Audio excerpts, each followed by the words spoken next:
People,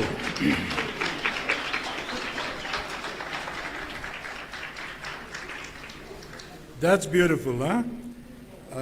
That's the spirit of the young Namibia, huh? Thank you very much. Have you ever considered to going to America Got Talent or Britain Got Talent or Namibia Got Talent or something like that? You must think about it, huh? Thank you very much. Just an announcement quickly. Those of you that want to know where the bathrooms are, if you want to bath,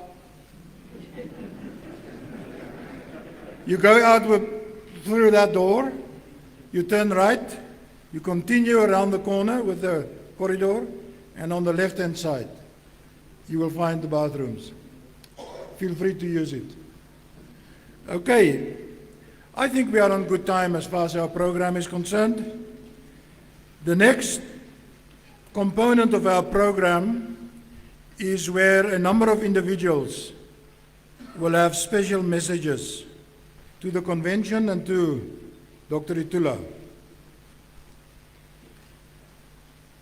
First of all is Mr. Patriot Andrew Shimesha here. Oh, okay.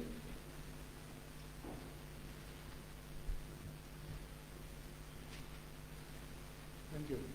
Thank you. Patriot Andrew Shimesha.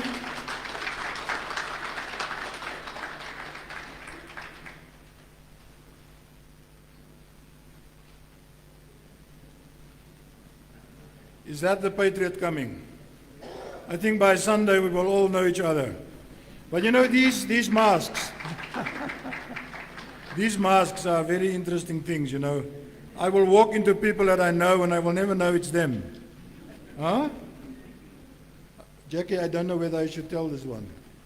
You think so? You know, it's the year 2025, huh? 5 years from now. Please come, have a seat. The year 2025.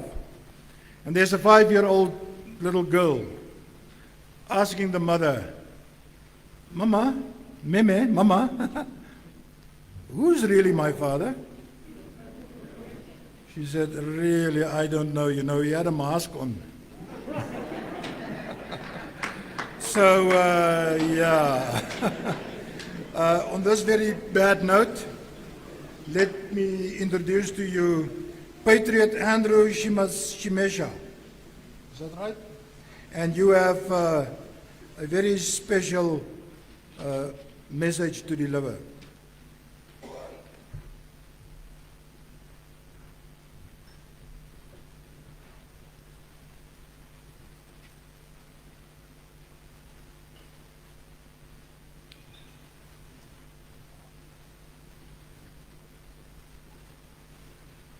Shall we get music or something until Dr. Itula's back?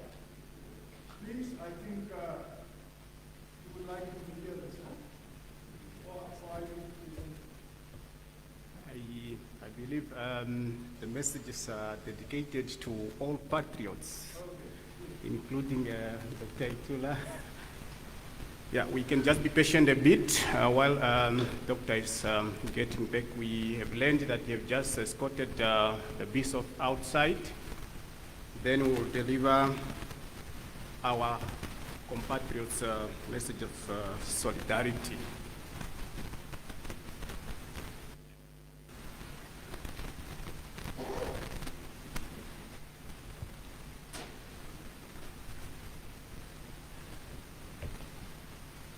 I think in music while Doctor is coming back.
Patriots, are we there? Patriots, patriots. Huh?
Oh, thank you very much, patriots.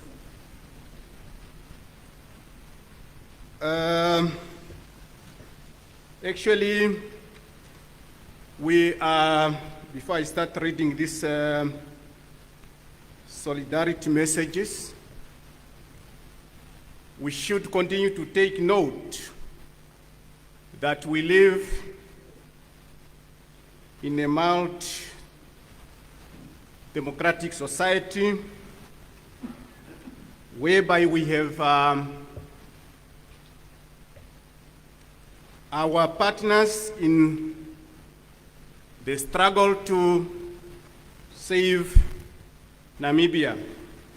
Actually, before I was invited here, I expected to have a big file of solidarity messages from different political players since we are a new baby here. But what I've received here is actually 2 messages from individuals and two messages from political parties in Namibia, and I'm going to read these messages as they have been forwarded to us. The first solidarity message is coming from Ursula Henkelt of Okahanja. It reads as follows. Says at 83 years of age, she is too old to join the festivities of a national convention, but she supports the phenomena for change wholeheartedly, and she quotes a short statement in German language as it reads: Die Zeit es fell einen Wechsels, which says the time is not only right, it's not only right for change, but for the right change. The time is not only right for change, but for the right change, she says. I end that solidarity message. Then I go to the second message. The second message is coming from Diva Angula. It's titled Solidarity Message at the Foundation Convention of the Independent Patriots for Change. It reads: Director of Proceedings, Delegates and Patriots, good morning. Thank you, Patriot Itula, for your kind words of introduction. I am honored to be here and deliver a message of solidarity to this founding convention of Independent Patriot for Change, shortened IPC party. I, on behalf of thousands of other patriots-minded Namibians who did not get privilege afforded me to address this watershed event, wish to express warmest greetings of solidarity to the delegates assembled to start a process of party organizations with the view to chart the way of ending the suffering of poor Namibians. The evil of poverty, diseases, ignorance, organized top-level crime, and injustices are the enemies against which your forces should be honorably marshaled. Director of Proceedings, Delegates and Patriots, as the preliminaries in organizing the convention have been disposed of, you will get down to the real work before this assemblage. You are here to perform a task so great that it appeals to your best thoughts, your united energies, and will enlist your most loyal support, a task in the presence of which weak men and women might falter and despair, but from which is impossible to shrink without betraying the mantra, Namibia is all we have. I am equally much impressed by this huge patriotic gathering, albeit amid the threatening peril of the COVID-19 pandemic. I also realize that I stand in the presence of those who in the past have fought are fighting and will continue to fight the battles of achieving a better life for the current and the future generation of the land of the brave. Director of Proceedings, delegates and patriots, we Namibians are not to struggle as our inner history defined by struggle, gaining freedom and the rights which were denied to our people for over a century by successive colonial regimes. With the advent of political self-rule, the fight for economic empowerment of those previously disadvantaged by colonialism has been compromised by those in power since 1990. Our dreams for a better life for Namibians has been shattered by crooks who masquerade as harbinger of hope, prosperity, and happiness. What we are witnessing today is a society degenerating into unstable greed of cabal of few and deepening misery for the majority. In spite of this, our desire and drive to ensure that all Namibians are treated with dignity and respect, and that they enjoy the best from the endowment of our vast natural resources, has kept us fighting forward without letting up.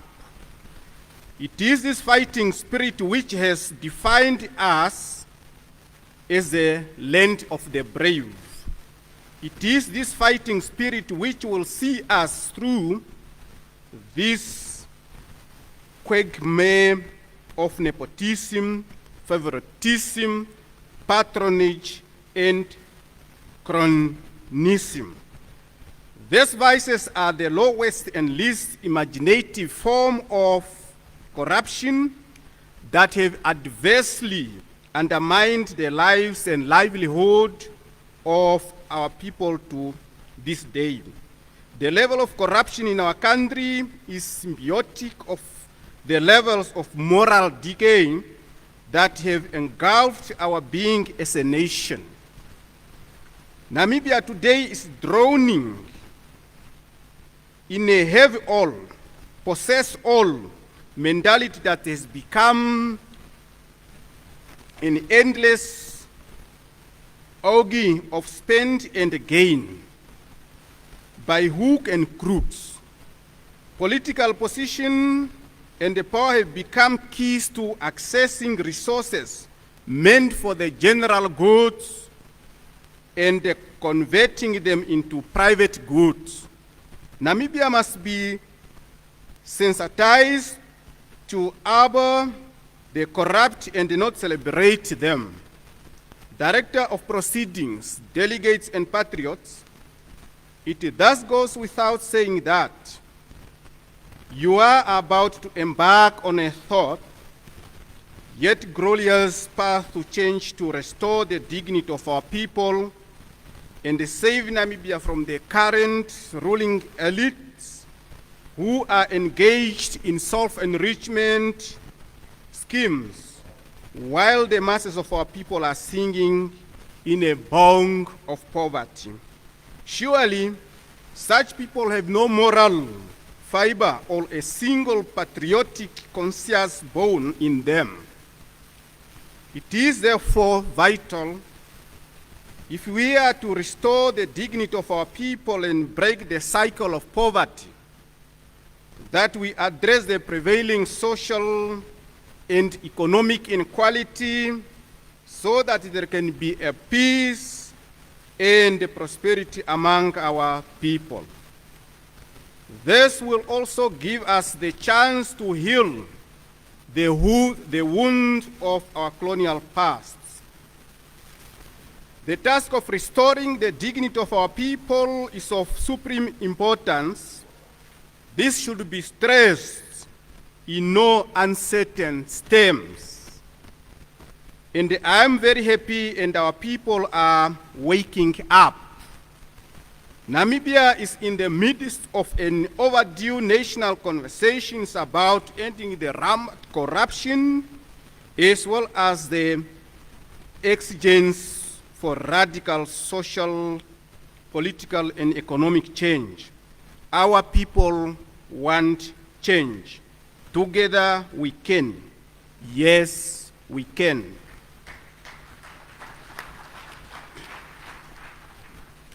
Change is coming and will happen in our lifetime. Change is on the way, and here we are today. What we need is a final push using all existing constitutional methods available. All hands must be on deck. Our people, the Namibian people, are yelling for a change in the way the business of the nation is being mismanaged. The will of our people will triumph. Change is coming. I see it and I can feel it. As a new kid on the Namibian political landscape, the Independent Patriots for Change, IPC, must talk issues. You must not mimic the politics of character assassinations by targeting others in a below the belt manner. Others will turn panicky due to IPC entry on the Namibian political scene, and they will start playing low-level politics out of frustrations. Dirty gutter politics should not be part of the IPC party's ascendant. Don't allow yourselves to stoop to such shameful level, even if, politically speaking, it's often not a probable or realistic expectation from people who are not angels. After all, if men were angels, no government would be necessary. To borrow the words from James Madison Jr., the fourth president of the United States from 1809 to 1817. Director of Proceedings, Delegates, and Patriots.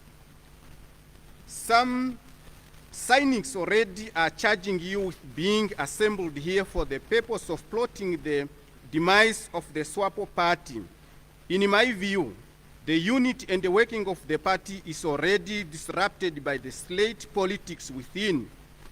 And if it were not disrupted, we would not behold the spectacles of squabbles for positions in every structure of that party, from the sections, branch, and district up to regional level. My understanding is that you are here today for the purpose of charting a new beginning to better the quality of life of Namibians in a very in every settlement, village, town, and city of our beloved country. In the final analysis, this convocation is for the purpose of eliminating that form of belly politics which is responsible for the harsh conditions of our people in our country. You need to be true to yourselves, to undeceive those cynics. Give them to understand that you, as patriots for change, are animated by motives to loft for them in their baseness and sourness to comprehend. Give them to understand that the motive here is not to use politics as a means of self-engrandement, but that the motive of the men and women assembled here is to save Namibia and save our country we have. by championing a noble agenda of an open, egalitarian, accountable, corrupt-free government and society.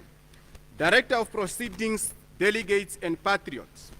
I have seen many new political groupings being torn asunder by internal petty pickerings.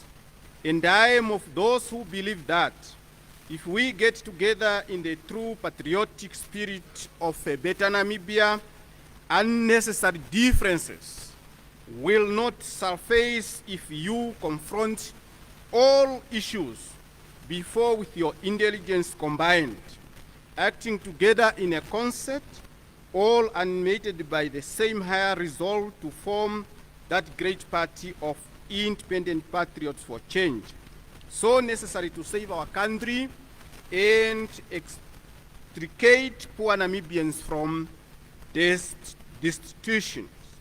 Now, I'm not here to give a lecture on the future form of organizations and character of the IPC party.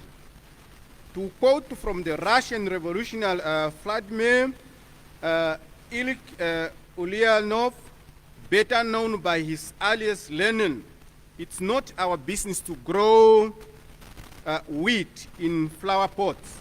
By pulling up the tares, we clear the soil for the wheat.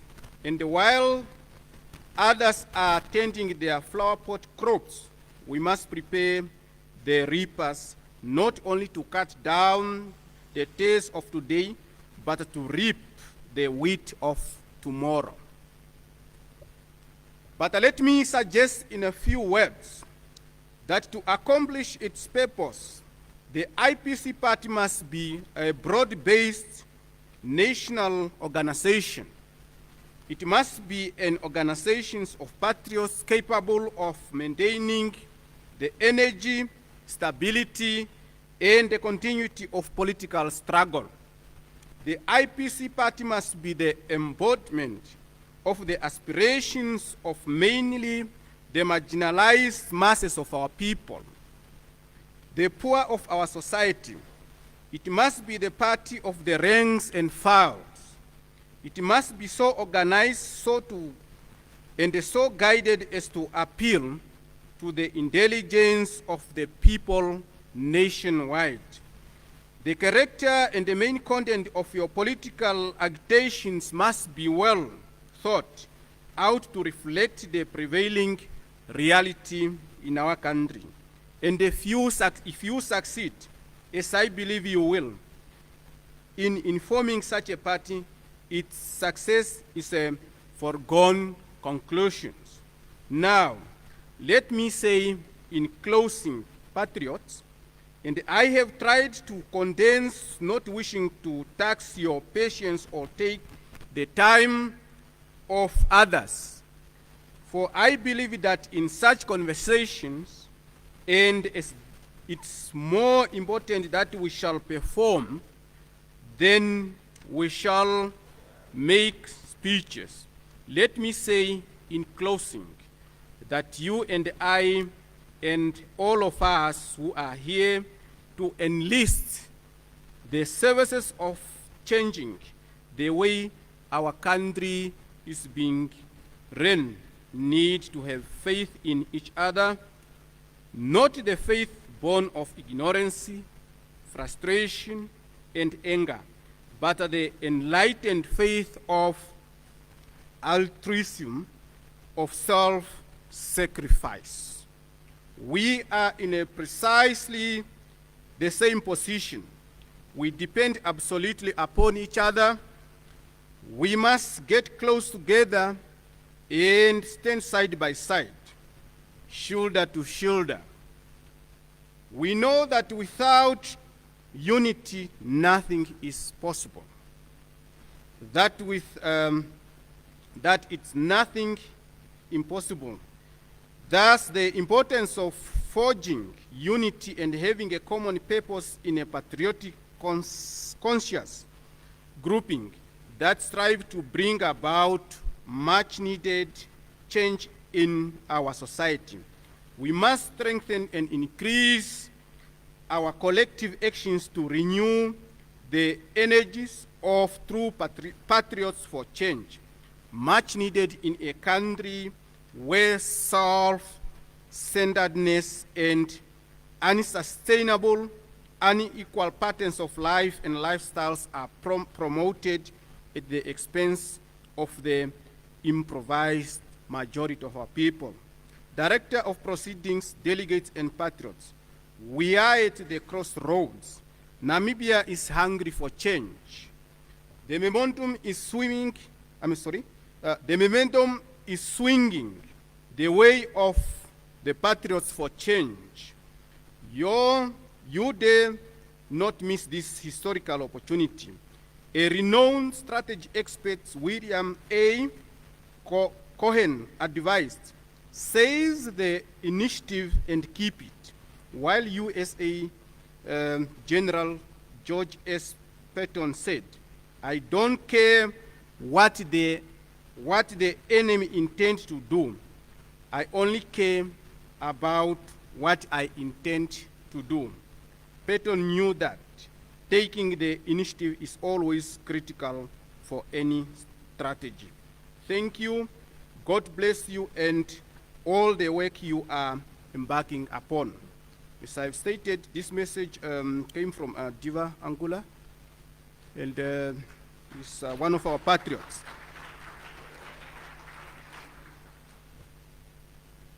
Proceeding with solidarity messages. The next one is from NIF, Namibia Economic Freedom Fighter, and I believe the leader was the leader is here or was here. Okay, their message read as follow. It's titled Message of Support. Whereas Namibia attained political freedom and independence and civil and political rights granted in the Constitution of the Republic of Namibia, whereas Namibia belongs to all its citizens and its resources should be shared and exploited for common goods regardless of race, social, tribal, and ethnic origin, gender, or other ethnic groups. Whereas there is a need to foster the revolution spirit in our people towards negative tendencies of intolerance, injustices, and fear, whereas the growing gap between rich and poor is escalating, whereas the current political culture is unfulfilling and based on the abuse of office, political patronage, corruption, nepotism, and all social evils. Today, I, John Molinasho Epaphras Mkwilongo, the Commander-in-Chief of the Namibia Economic Freedom Fighters, NIF, would like to present to you this message of support from the desk and files of the leadership of Namibia Economic Freedom Fighters. Namibia belongs to us all, and it is true by saying it's all we have. Know that you are at the onset of your political organizations. You need to be vigilant with all progressive status and build a formidable, strong political organizations. Stay focused, as this will lead to a success way of doing things. Avoid leadership crisis. Avoid political enemies to destroy your political stance, as it's the core principle to save and defeat the struggle for economic slavery in Namibia and Africa at large. It's of this political background that for your organization to prosper, political discipline needs to prevail within your structures of IPC. It is with discipline we will fight together to liberate our country's men and women economically. With these few words, welcome to the political playground, and let us wish you a healthy political participation. I thank you, CIS, Honorable Jen M.E. Mkwirongo Nief. Then our last solidarity message came from Congress of Democracy, COD. And on this one, we have observed that Honorable Gurila, yeah, he's here. And the COD message reads as follows. We wish to thank you for the kind invitation extended to us to witness the formal launching of your organizations, the Independent Patriots for Change, IPC, this morning. About 20 years or so, history summoned us on a similar path. The immediate circumstances then were threefold. Italic 1, as an illegal foray by the government into the DRC. Italic 2, a decision by Swapo to lay the ground for an unaccountable gerontocracy to pillage our country's resources by changing and chopping our country's constitution in furtherance of the vice of lifelong rule by African leaders, which has helped to keep our continent backward whilst they live in uncomfortable wealth. And Italic 3, a government which progressively looked more like an old man's old age home, far removed from a population made up of mostly of youth and women. In this instance, we are happy to note that one of our core platform of zebra composition and 50-50 gender representation are becoming a feature of Namibian political life. Thanks for the misrule of the last 3 decades, our country is now saddled with growing national debt, whilst our country continues to mint multi-millionaires living large on the wealth of our country. These multi-millionaires feed off the natural resources of our country, and let's face it,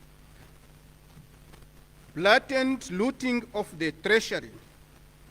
The time is long past, therefore, for us to come together to consign this regime to history in the interest of our country.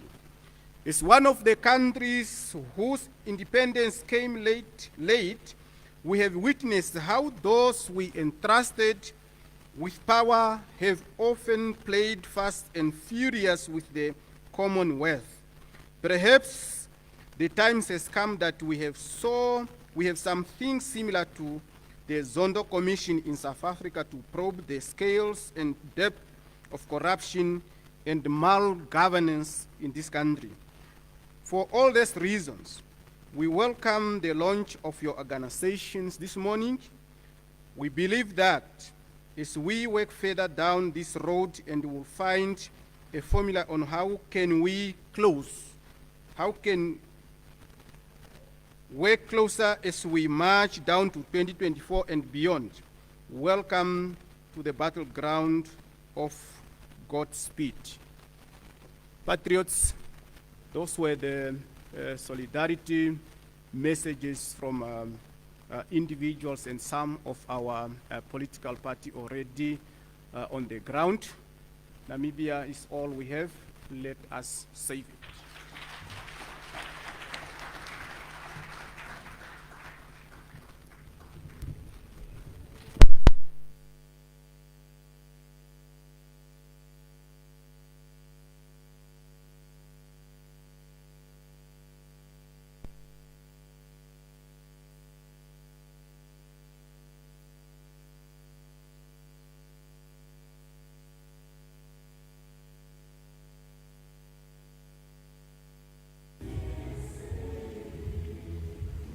Thank you. Thank you very much. Thank you very much, Mr. Shimesha, for all these messages and solidarity messages that you brought us. I also would like to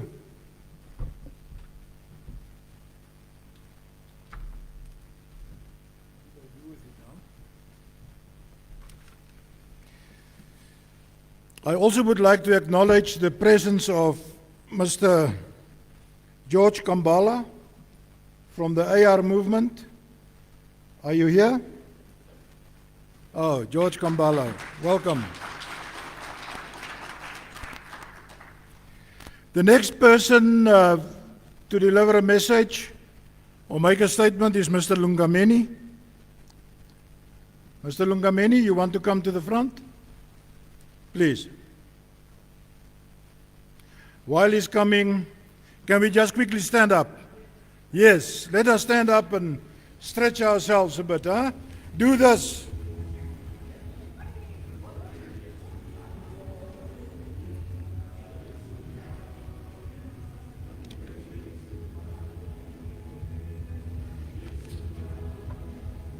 Thank you.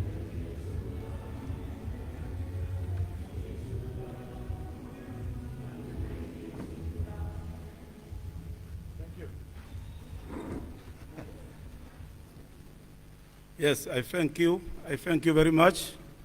I thank you very much because before I'm not say thank you, I see the people are just sleeping, sitting and sleeping. That we say a slogan, one Namibia, one Namibia, one nation. Okay, thank you now, I see. You are not sleeping. Because some people I say maybe they don't know me, I'm Matthews Lungameni. I'm Matthews Lungameni, the spokesperson of Fishermen United Association, Walvis Bay and the Ruderge. The fishermen who are wending to the strike for 5 years now. Allow me to speak in English, but take care, I'm illiterate, because we study Bantu education by that time. But I can try, each and everybody. I can try, each and everybody, to understand.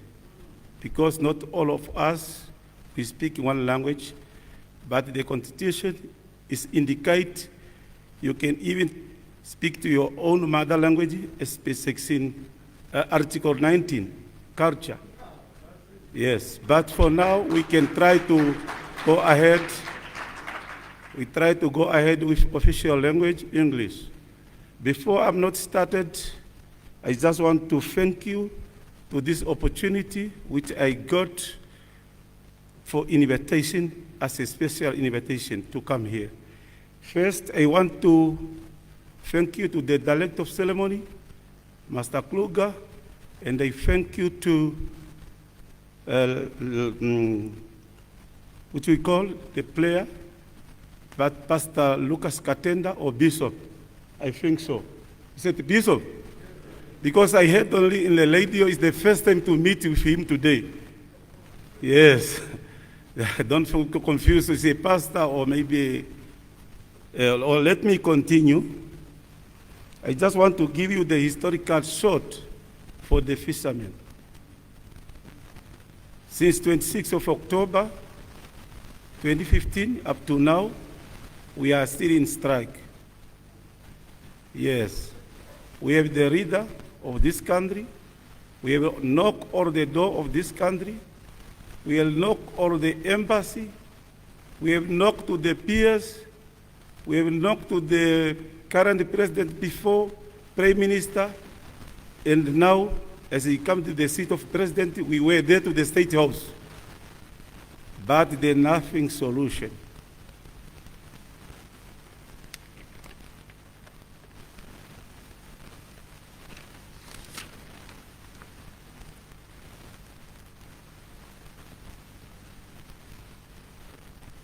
First of all, I want to post my question particularly to current political leaders. I know the majority of the political leaders are here. Maybe they can answer me if they will, because there's nobody can force someone to do something if he don't want to do. It is the resources of country belong to the politician only, is our diamond, uranium, fish, copper, and the political position only. The fishermen, we have been in strike for 5 years demanding our right. Safety condition at the sea. Safety condition at the workplace were at the sea.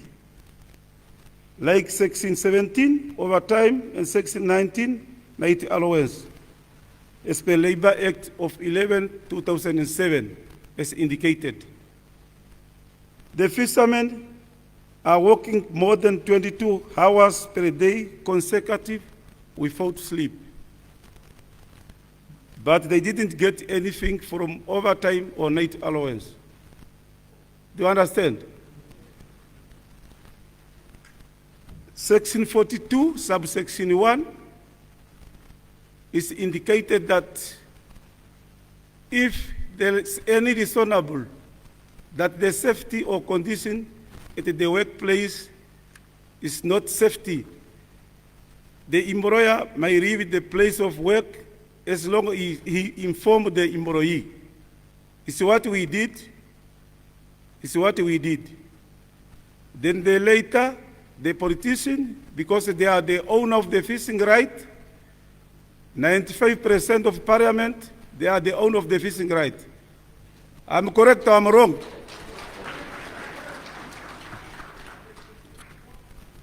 They declare that our strike is illegal. They say it's illegal strike. They protect their own interest. We know during the course of 2 years, we are in the strike. We're getting our colleagues died, they are committed suicide, and they have blood pressures. They are 26. They are dead. But if you see, we have to knock all the door of this in and out to the industry and outside the industry. Also to the current President Minister, nothing solution. I tried to write a letter, more than 2, to Mr. Esau. We talked to Saki Sangara before, Attorney General, Minister of Labor, Eric Ngintina, PS Abla Matthew Singwaja, Chief Ankama. I wrote the letter to the founding president and the founding of the nation, the father of the nation, and we are also the nation. The nothing solution. I talked to write a letter to Minister Sarah Kuhongerwa Amadila and to all political parties, including the ruling party, Swapo. There's nothing solution.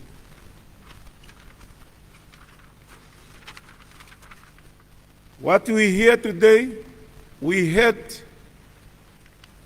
2 ministers are in jail because of the corruption for the fish lot.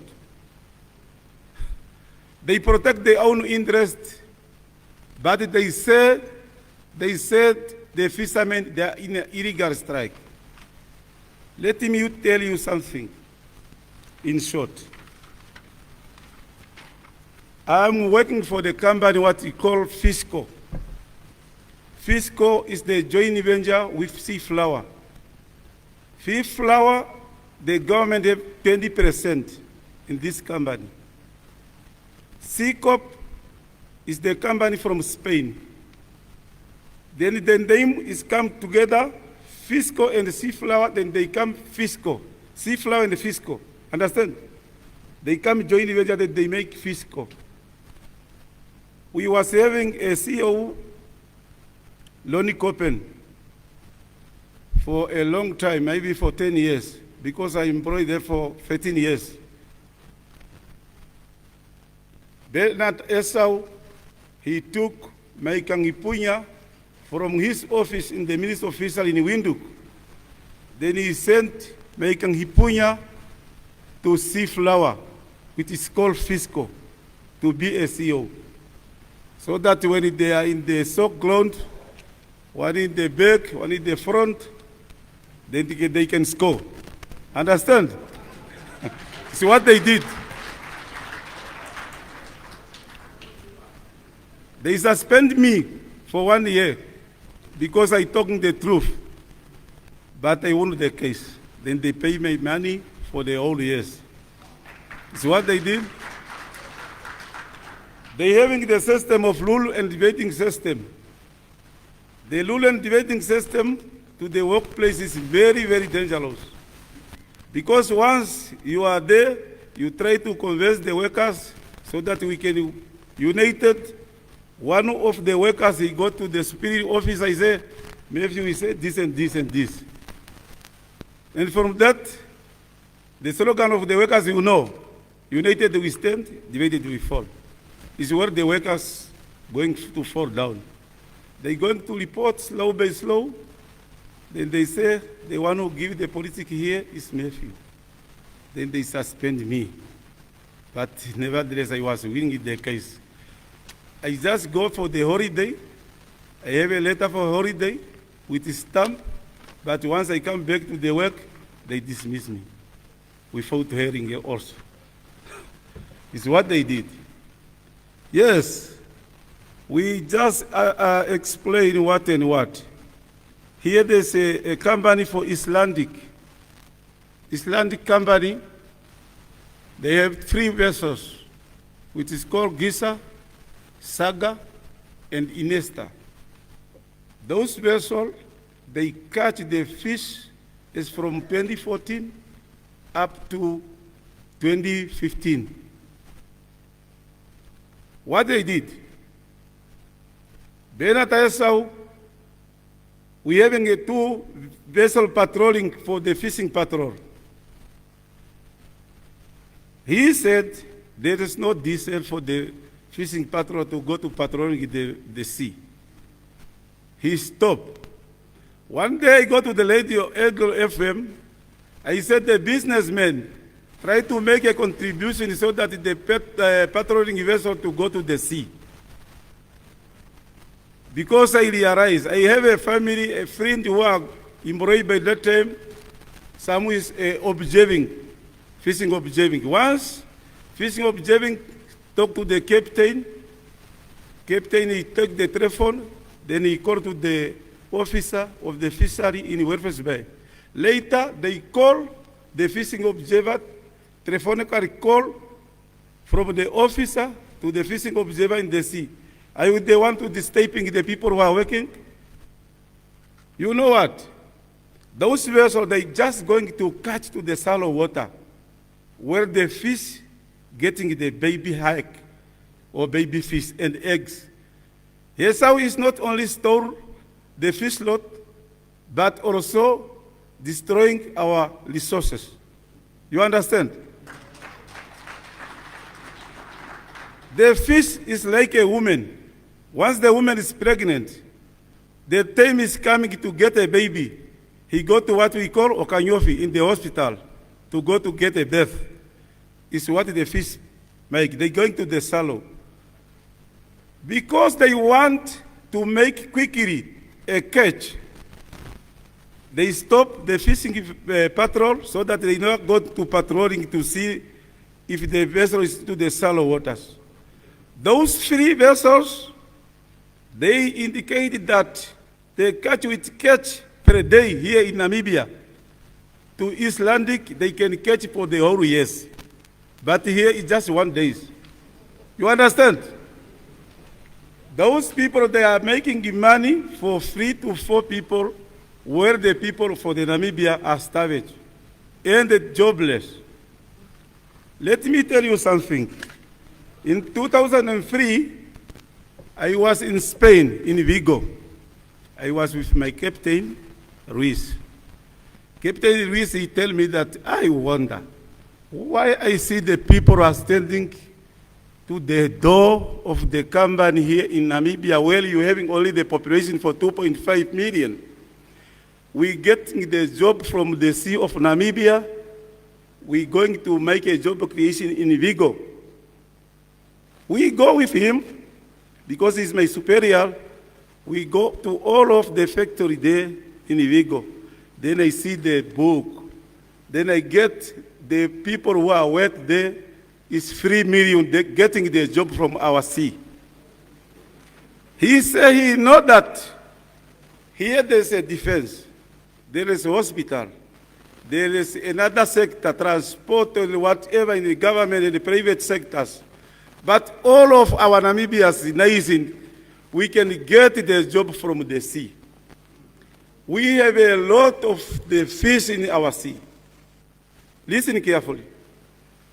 Here in the world, there is only 3 countries having good quality for the fish, go straight to the laboratory, straight to the market, but not to go to end up in the laboratory. Namibia, South Africa, and Argentina. You understand? If all of us wake up and see with the big eyes to those who don't want to create the job because they are rich enough with their family, we are stay behind. Let each and everybody wake up, then we have to know what is the way forward. We tired. We are Namibian nation, we are tired. We was having a meeting with Dr. Kawana, Albert Kawana. Albert Kawana, he promised the fisherman job. Well, we was on the strike, we was not looking for the job. Some of us, we was on our workplace.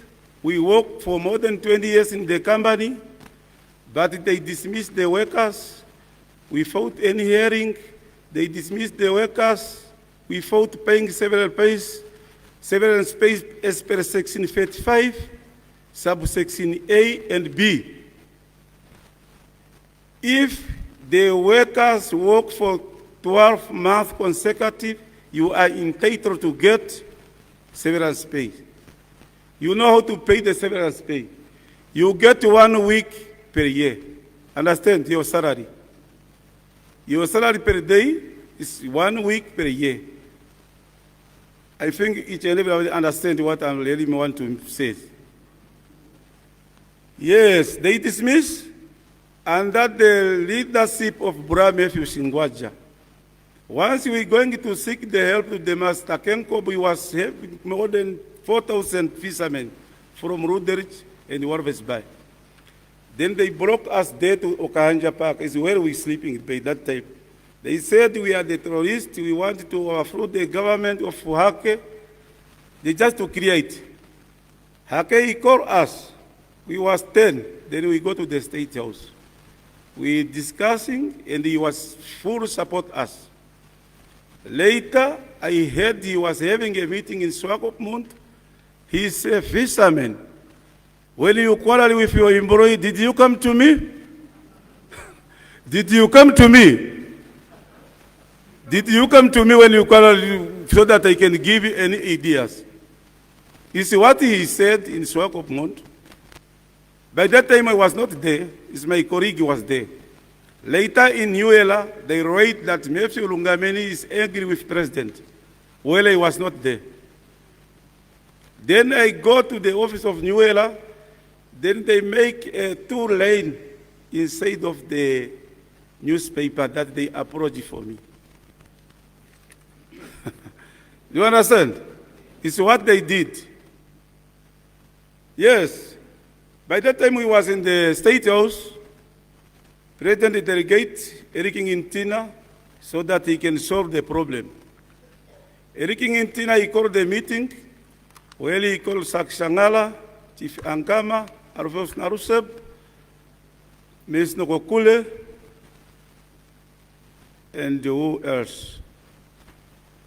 And they said, we have to resolve this problem as quickly as possible. But they went there to Warves Bay. While we waiting, P.S. Bra Matthew Shingwaja and the Minister of Labor, he make a U-turn, then he go to Swakopmund to negotiate with unaffected fishermen. He just take the free fishermen in the street, then they go to sign agreement for MOU that MOU is very badly conditioned to our fishermen. They say only that MOU, then they said the people must go back to work. If you don't want to go back to work, they dismiss you. It's what they did. But our colleague, the fishermen who went there, they said they paid each and everyone, he get 50,000 to go to sign MOU. One of them, we don't want, those union and the company, they don't want to give him 50,000. They just making him like this, then he come to us to inform us that we was paid, but they don't want to give me my money. They did a mistake, but they did not a mistake. The God is the one who creates to left one out so that he can come to inform us. They say, those two guys, they buy already the taxi. Now they have a taxi, but we have nothing. I just trying, when I go to the company, they say go to the union. When they go to the union, I said go to the company. It's well we understand that those people are paid.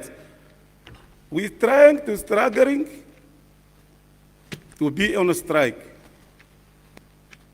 For now, luckily, Kawana has come to us, but we can't say luckily because he just make for empty promise.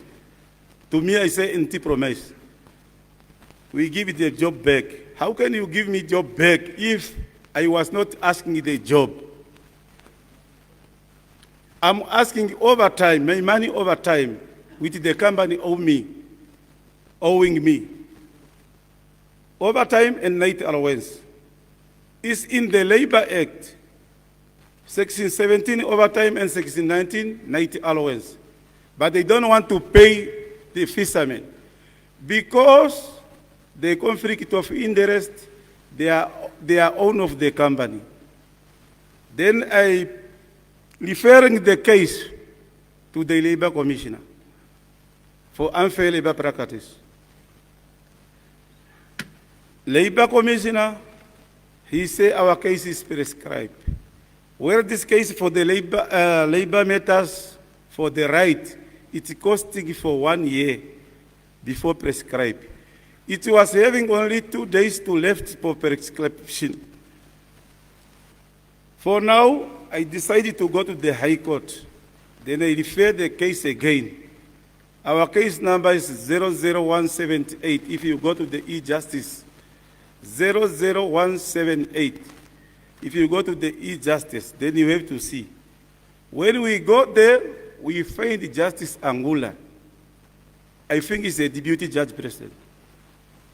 Justice Angula is the one who go to judge for our case. Where Justice Angula and the late John Chongalelo, they are in the Oceanic Fishing Company. They started in 1995 up to now.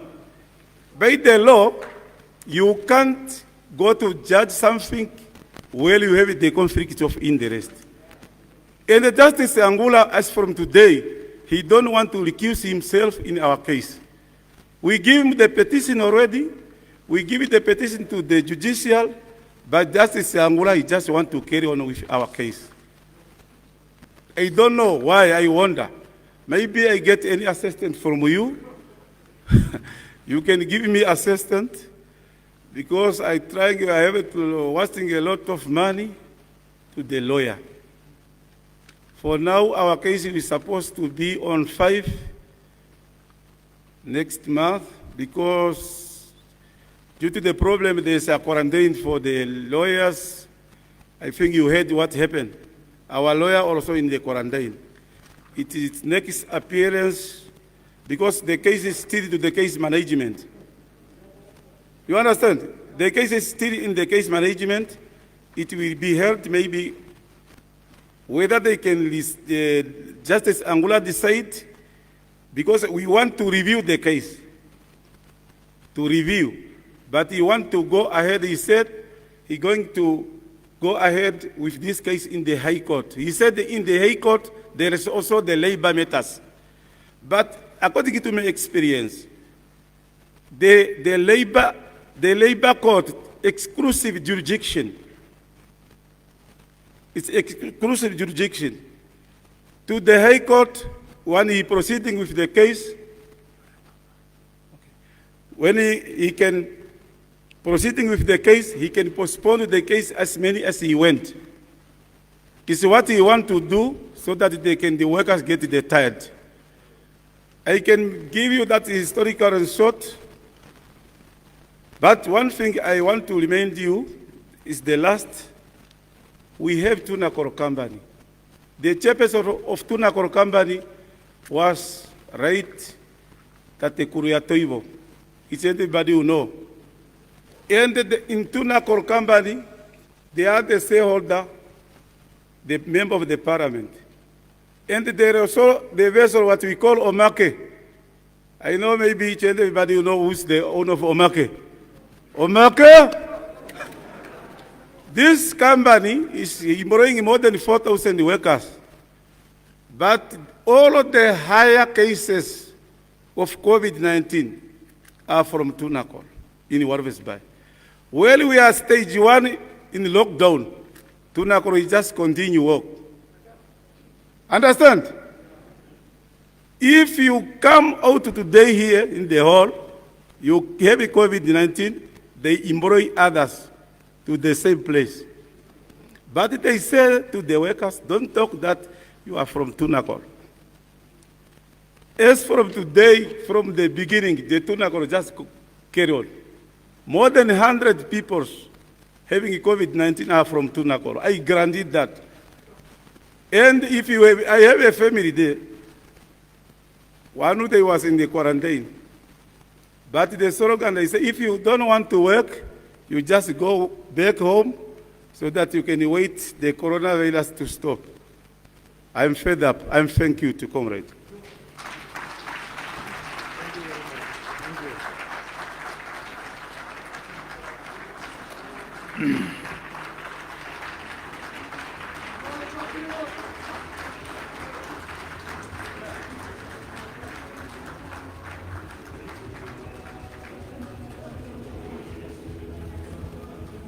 Thank you.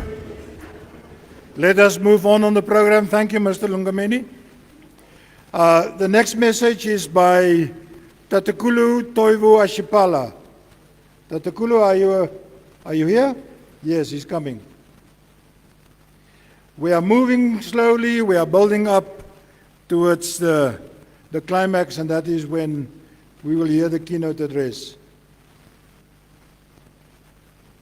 Let's have some music. No music.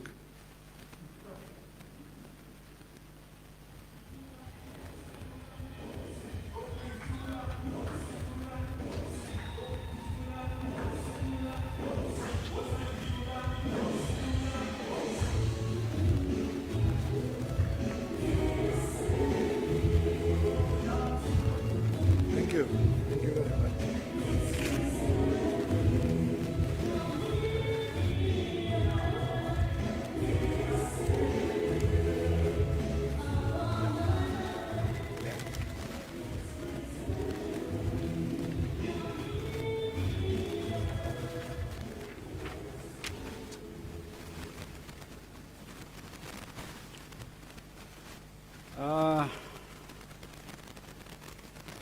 Fellow Namibian, before I'm going to introduce myself, I'm going to ask each and everybody just to silence for 2 minutes. The reason is very, very simple to ask for that. The case we had during the struggle for independence of this country, we had our comrade who wanted to correct the Swapo leadership. And those people, they are also their life executed by political leadership of Swapo. Among others, those who are executed, I can just imagine two. Jackson Hampembe and Leona Tashirongo area. Can we silent for 2 minutes, please?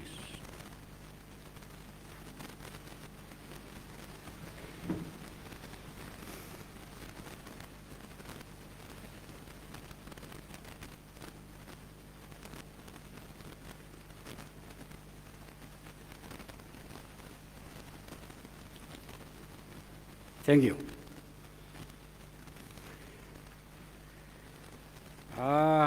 Ladies and gentlemen, countrymen, the time is coming to correct the Swapo leadership. The headline of this message, Namibia is not for sale. That is the headline.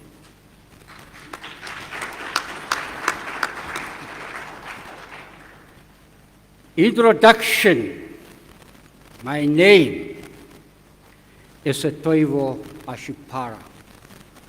I was born in Onsati region in the district called Uparuri.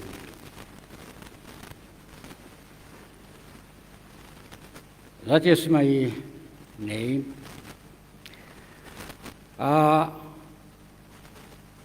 Before I'm going ahead,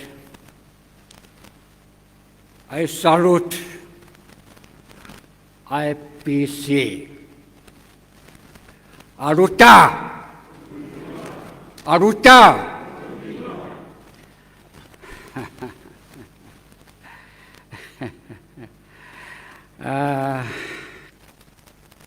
I'm a sick person.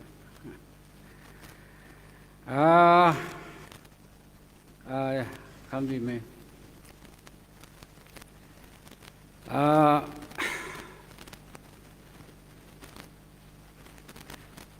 When I left this country,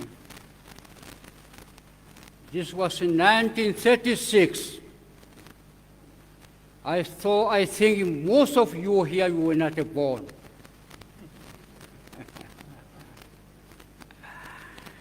To fight for the independence of this country, because we felt the apartheid regime failing us. They didn't want to listen to our requests or demands. I came to Botswana, a formerly British protectorate, where all refugees from Southern Africa, Namibia, South Africa, Botswana, Lesotho, it's not a Lesotho, Mozambique, were accommodated there. What at that time was only a transit. After 6 months, 7 months, we left to Tanganyika, currently Tanzania. Follow our leaders, Nyoma, Jacob Kuhangwa, and the others. We were very impressed to have a committed leadership. During that, we came to Tanganyika or Tanzania, where Swapo founded a people liberation army called Suara. Now before they came up with a name Prana. I was one of those people who were trained and come back to overthrow apartheid regime. This was not a criminal case. Yes, Nelson Mandela, he said, he was forced to form Mkundo Asizwe, the 12th nation. This is what we did, like Mandela, he did. We were trained together with a lot of Namibians. In Egypt, I was trained as demolition commander.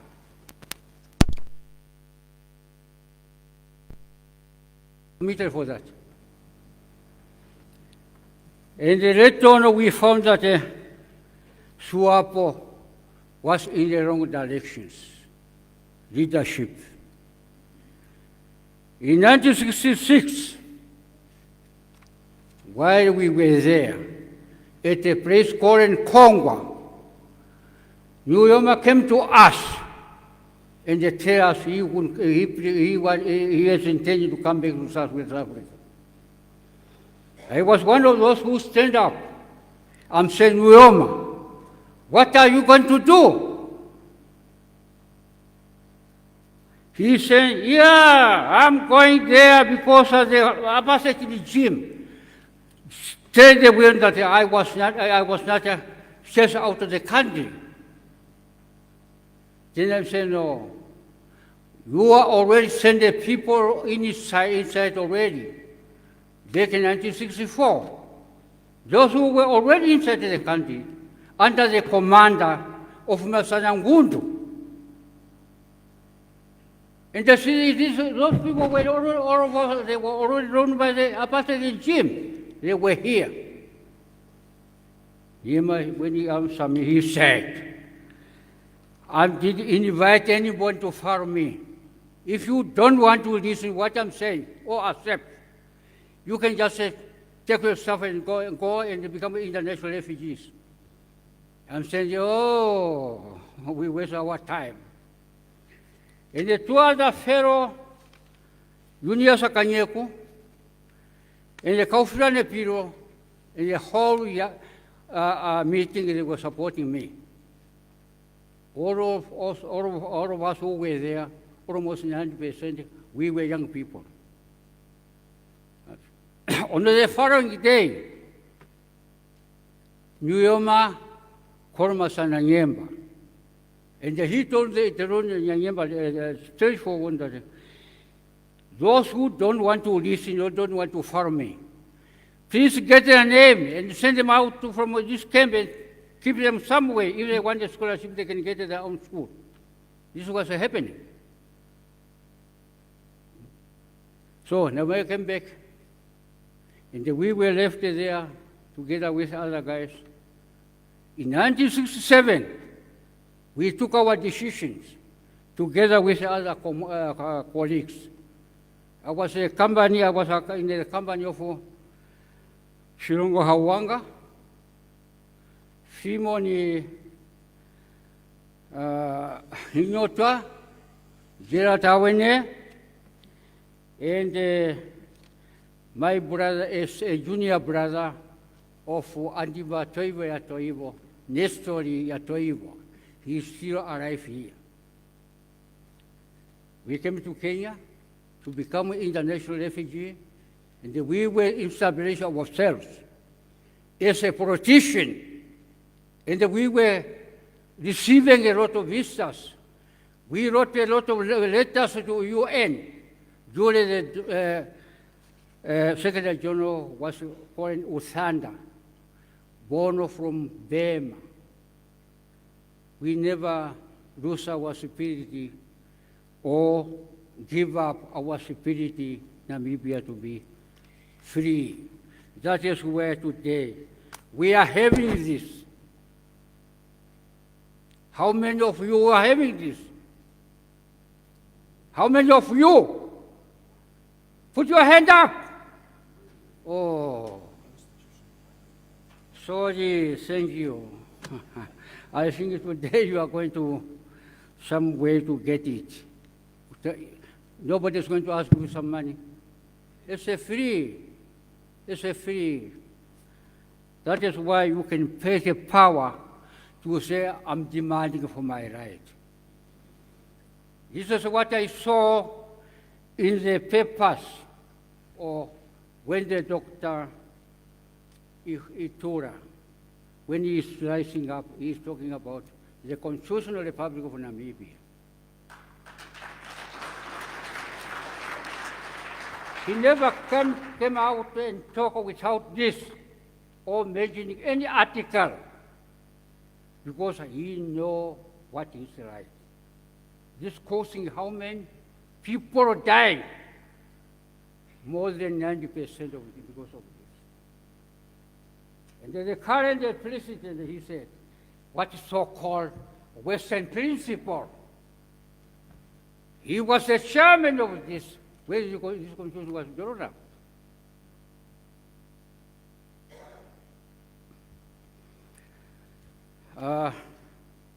fellow patriots, ladies and gentlemen, I'm very, very, very happy to see your faces here, sitting in front of me.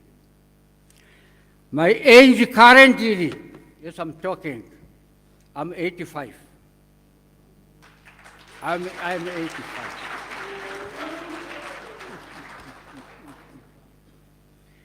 And I'm still having this the spirit of nationalism.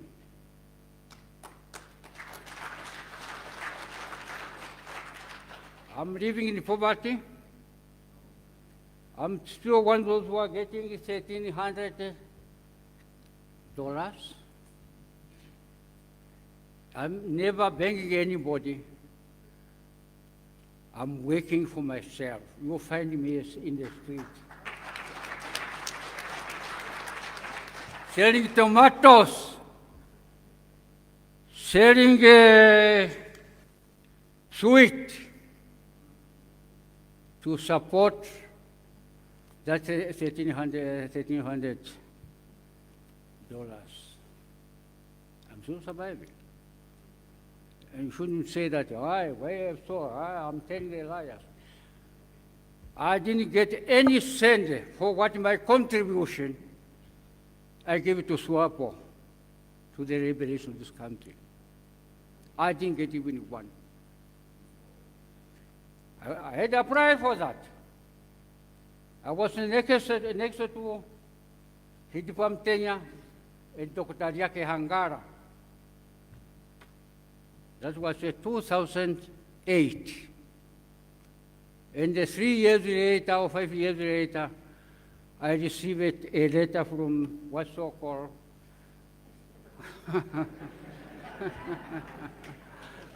veteran office, saying my application was rejected. I'm saying, okay. That time I was very, very in critical sickness. That is why to open the mouth is not so higher. I'm very, very happy to see you, my fellow countrymen, ladies. What I want you young people, pass up the money.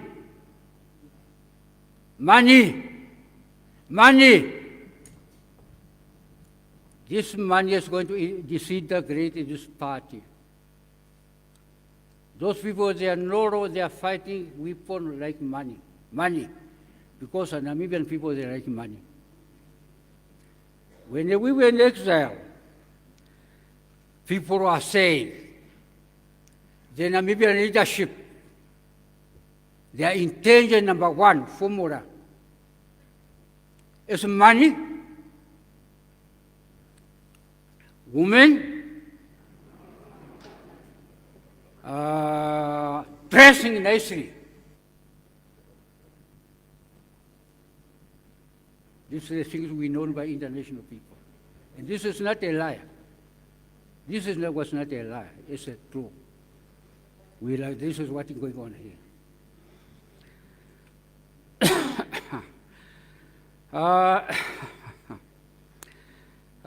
My experience in exile,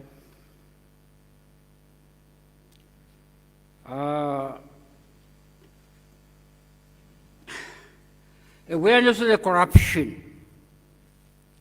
Corruption, you have to say note. Very, very, very serious. Yes, I was listening to what the people are saying. Corruption destroys the country. Money, fish rot. I'm always buying newspaper. It doesn't matter, cost me $5, what. Every day, money stolen, master who. The money, where is this money? The money is the North. All these people making money, millionaire, they are in the North. There was two big business people here. Popovets and Lisa. Those people never get a millionaire for 1 year.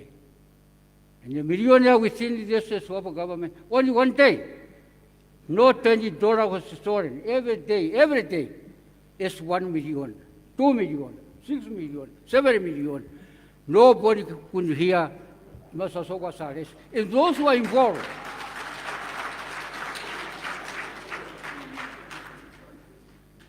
they are Swapos, especially big men, they are using young people.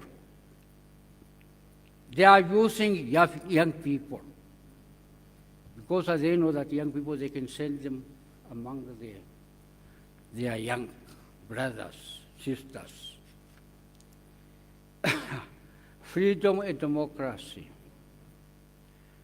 I thought people, when we are talking about democracy, Namibia is a sovereignty. One time IPC visited. No, this is not a republic. This is a monarchy.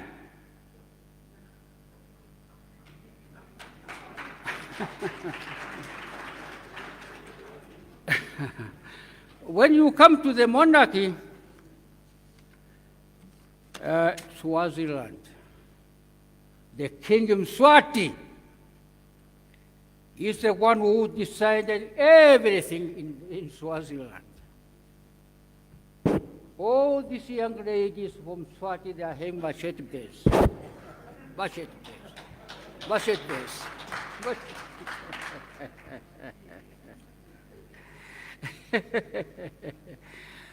This is what is the same is happening here.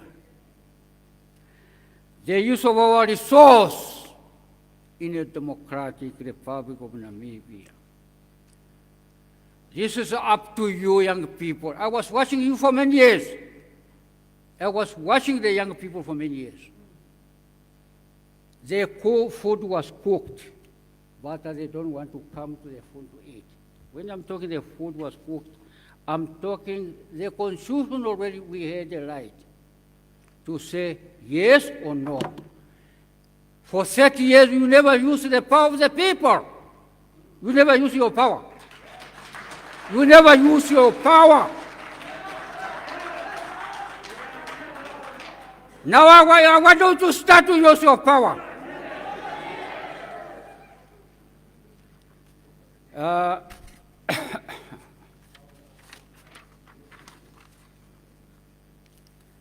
Good governance. Where are we seeing good governance in this country? Where? Education, health services. If I can show you here, I'm the hospital in Chume, but there's no medicine. There's no medicine. I must go to the pharmacy to see whether I can get a medication. One medication called Combora costs $570. Where can I get that money? I must get that money from that 1300. I get it from the state. Then I must forget about the food, because I have to preserve my life. Everything is Quora is totally is nothing anymore. That is heresy. All these people having money, I didn't hear anyone came to Katutura. They are going to Catholic hospital. Who is going to pay the cost? You and me. They are not going to pay anything. Or some of them, they are going to run even to France to be treated in the military hospital. This is what they are doing. And me, go to Katutura. Go to Katutura. We are dying, especially in this country, because the healthy is paralyzed. Doesn't do anything for us.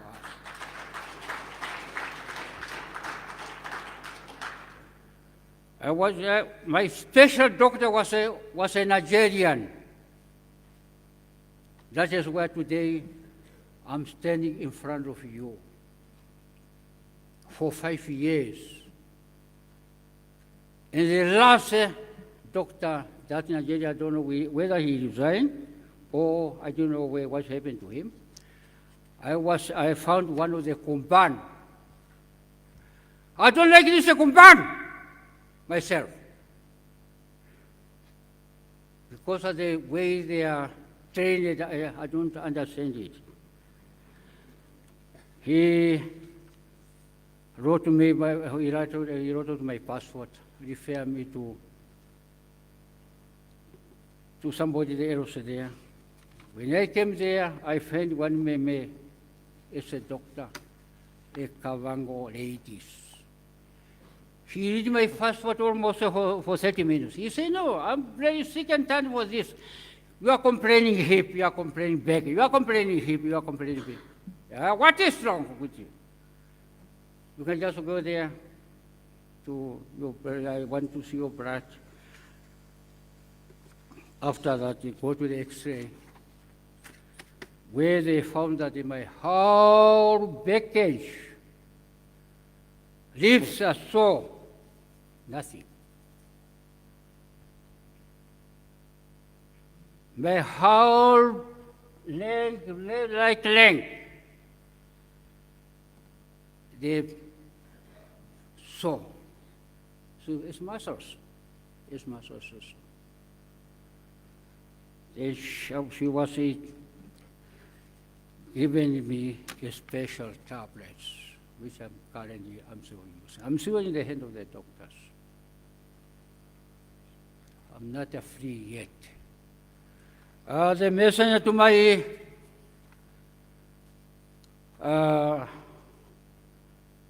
comrade doctor. I want to tell you something which is very fun. I'm having my daughter, which the name of Panduleni Itula.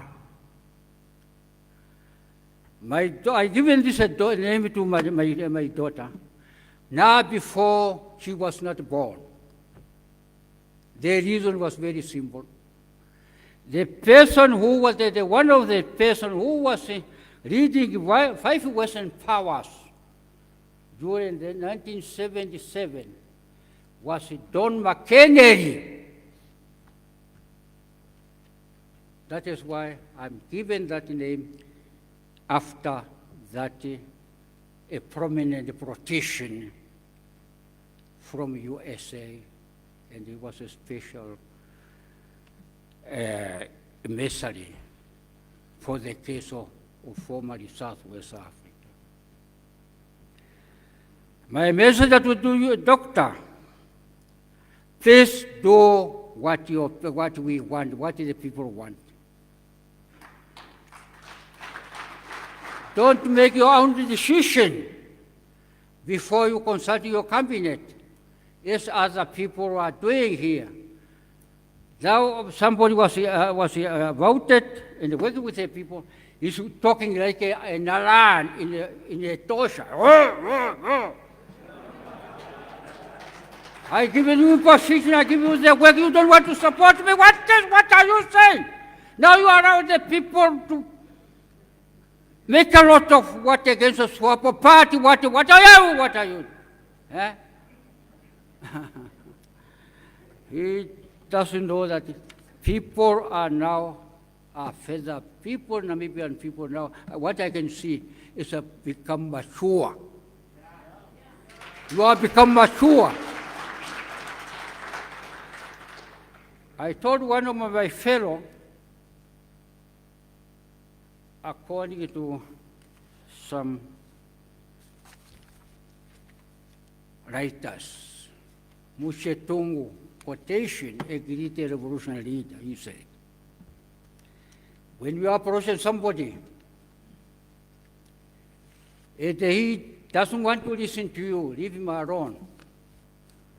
Give a chance, come back later. Either how many you want to come back to him or to him. Once you understand what your aspiration, he will support you thoroughly. And I quote my son, Dr. Itula. He said, please, please, please, please, don't try to hate those who are not going with our way. Take them as a countryman, as a lady, as Namibian fellows. That is 100%. Namibian people, when we were in exile, we were staying together. There was no Suanu, there was no Swapo. We were together like so. South African fellows, they were never staying together. Zimbabwe fellows, they never staying together. Unless they are in the same party. Our comradeship or our brothership was destroyed by Swapo party. Swapo created animosity among the Namibian people. That is why we are having a different tribe. One doesn't like that one, that one doesn't. Now this is up to the doctor.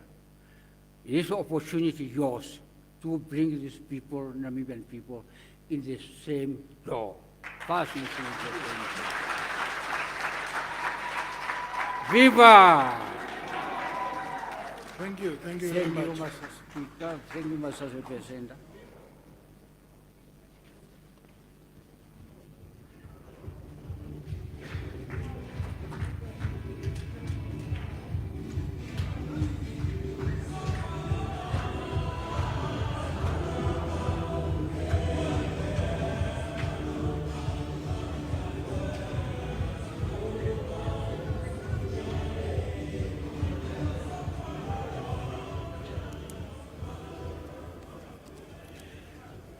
Thank you very much, Mr. Ashipala. To have this message from the elders is very important to us.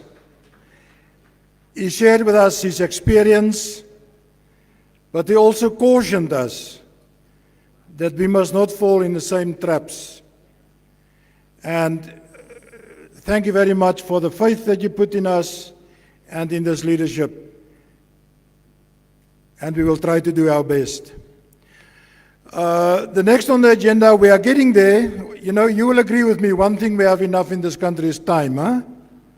I deliberately didn't push people. Huh? I think let us give people a chance to say what they want. But we are getting there. There will be an audio message now, a very short one, I was told, but a very important one from the Twaloloka location.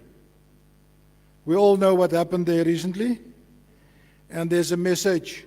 Whether it's from them or to them, I don't know, but let's listen.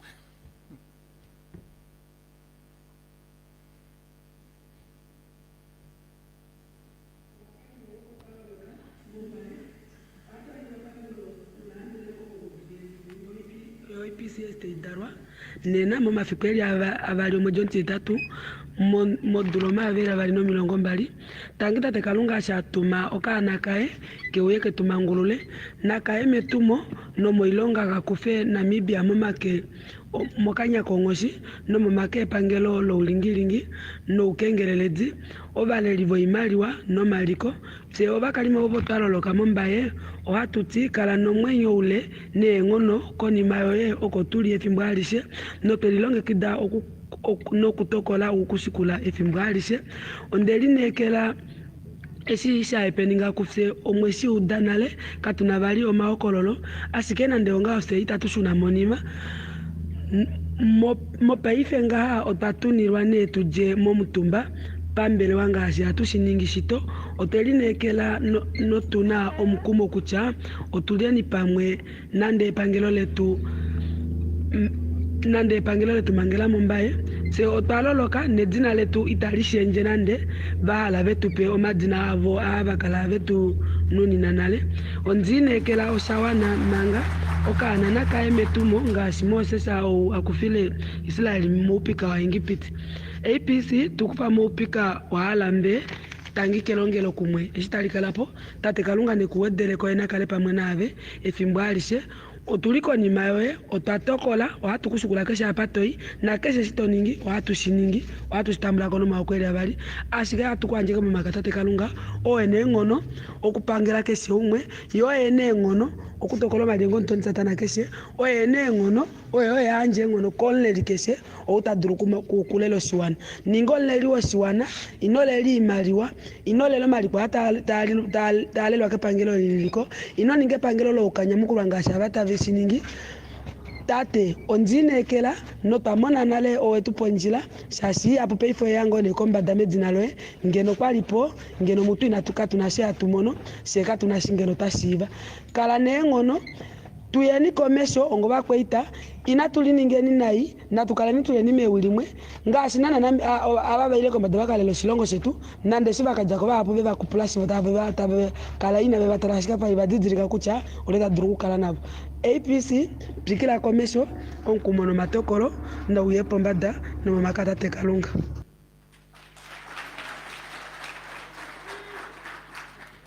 Thank you very much for that.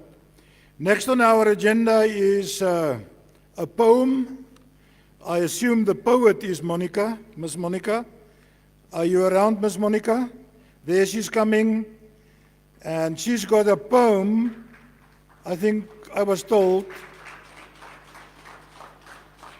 specifically written for this occasion.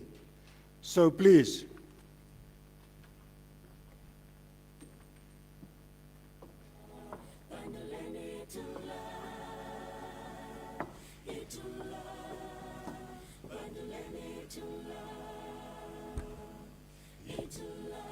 Greeting Patriots, greeting Dr. Itula. What an honor to be here today. This is the piece. This is a cry for a Namibian child. Our wells have run dry, our calabashes are empty. We have worn out. Hunger has stricken our motherland. We cry for the wind of change, we cry for liberty. Panduleni Itula, arise. Arise to save this nation, arise to set us free, arise to lead us. Lead us out of poverty, lead us out of homelessness, lead us out of hunger. Panduleni Itula, arise. Our land is no longer our land. Our resources are no longer our resources. Panduleni Itula, arise. This land so rich, but yet now so poor. This land so great, but now it has fallen. This land, Namibia, my motherland. They have hammered her rise with the nails of corruption, her labor reward deprived. Then a Namibia whose tears streaked her streets unrest. Panduleni Itula, arise. Oyako motora ya manapo, uyamba oshirongo ya jayapona, ushi atasi na ushi apono ndhiru. Usipa wa hupu potawekora akwa na shirongo, mboka ye kama ya fohano na ya anaina, kota kutiwa ne asonanye, ashike, Panduleni Itula, fikama. Arise, give us back the land. Give us back our Namibia, the motherland. Panduleni Itula, arise. The youth roam the streets stricken hard by unemployment. Our fathers and mothers know no title deeds. They are landless. We are dying in hospitals. We have no medication, no enough equipment. Panduleni Itula, arise. Arise and lead us to economic emancipation. Panduleni Itula, arise. A new dawn has come. The Independent Patriots for Change is here to cement our humanness, and together we will march on for justice for all, to restore the dignity of our people, our candle in the dark, our only hope. We have found a leader. We have found a disruptor. Panduleni Itula, arise.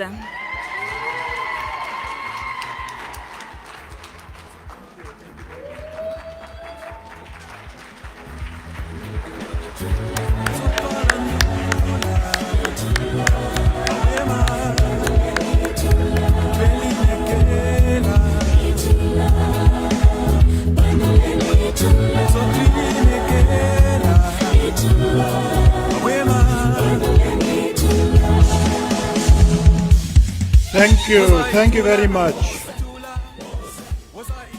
Arise, Itula, arise. Arise.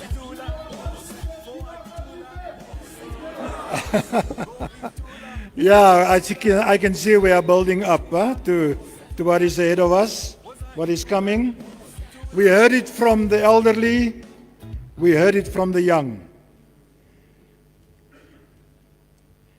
Can I ask next on the agenda, which is really, I think, taking us into the highlight of this afternoon, Meme Ilya Nusiku Kadikwa.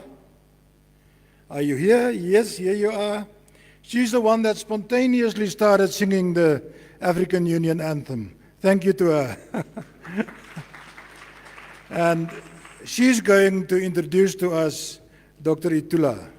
Thank you very much.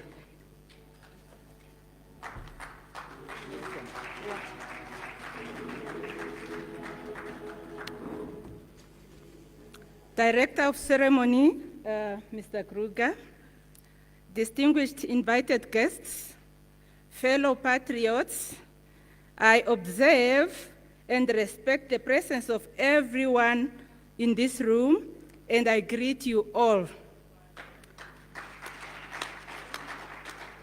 My name is Hilya Nusiku Kadikwa, and I'm from Sati region, Sandi constituency. Yes. Yes. I am standing here to perform a very important task, that of introducing a very important person in the Namibian history. I therefore feel humbled, yet grateful to carry this important task out. Director of Proceedings, fellow patriots, let me introduce to you a fearless son of the Namibian soil, a freedom fighter who was put in prison because of his participation in the struggle for independence of Namibia, a dentist, a surgeon, a lawyer, a lecturer at the Swapo political party school, an educator who educated the Namibian people about the Namibia Constitution during his very short campaign for the presidential election during 2019. A man who fought the use of EVM without a paper trail and put that unconstitutional act to an end. A person who truly loves his nation and his country. A person who regards every Namibia equal to other. I am going to introduce to you our leader that I cannot finish to introduce or to describe in these few minutes.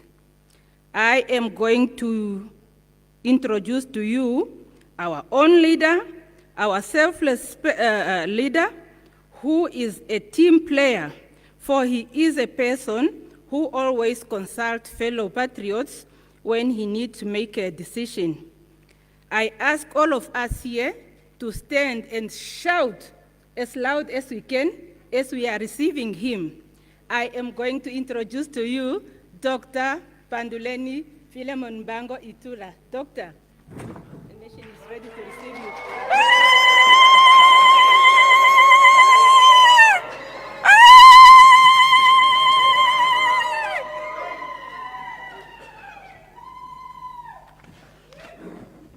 Wow. Good afternoon. Absolutely delighted. Patriots! Patriots! Patriots!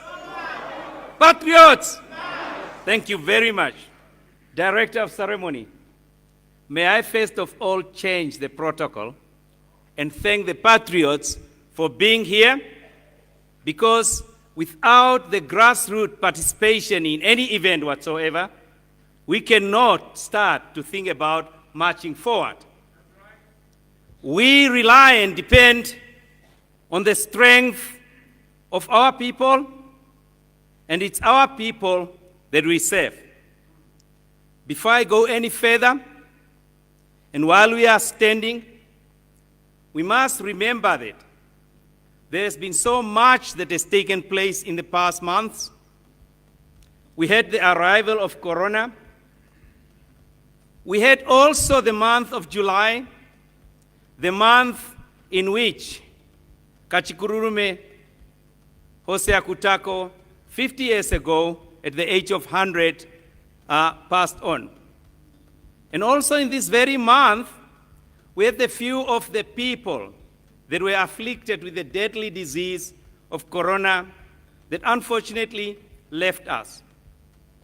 In addition to that, a very dear comrade who spent some time in prison with me in Khobabes and in Windhoek prison, comrade late Jason Angula, who was put to rest a few weeks ago. Many of our patriots, many of our brothers and sisters are no longer here from the journeys that we as a nation has traveled. And for them, we must remember. For the people of Twaloloka, who I have visited many times, and who a few weeks ago our teams went to assist them, although we don't publicize that, they unfortunately had to be afflicted by the failure and neglect of our leaders to look after our people. For all of those, I'd love us to take a few moments of silence and to try and think back from what we emerged as a nation and what we have as a nation and what we have been deprived as a nation. May I call upon you for a moment of silence, please.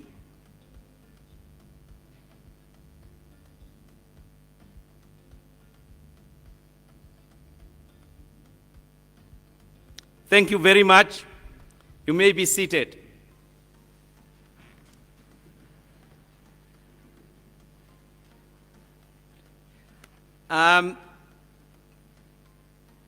This is a journey that none of us could have thought would have traveled.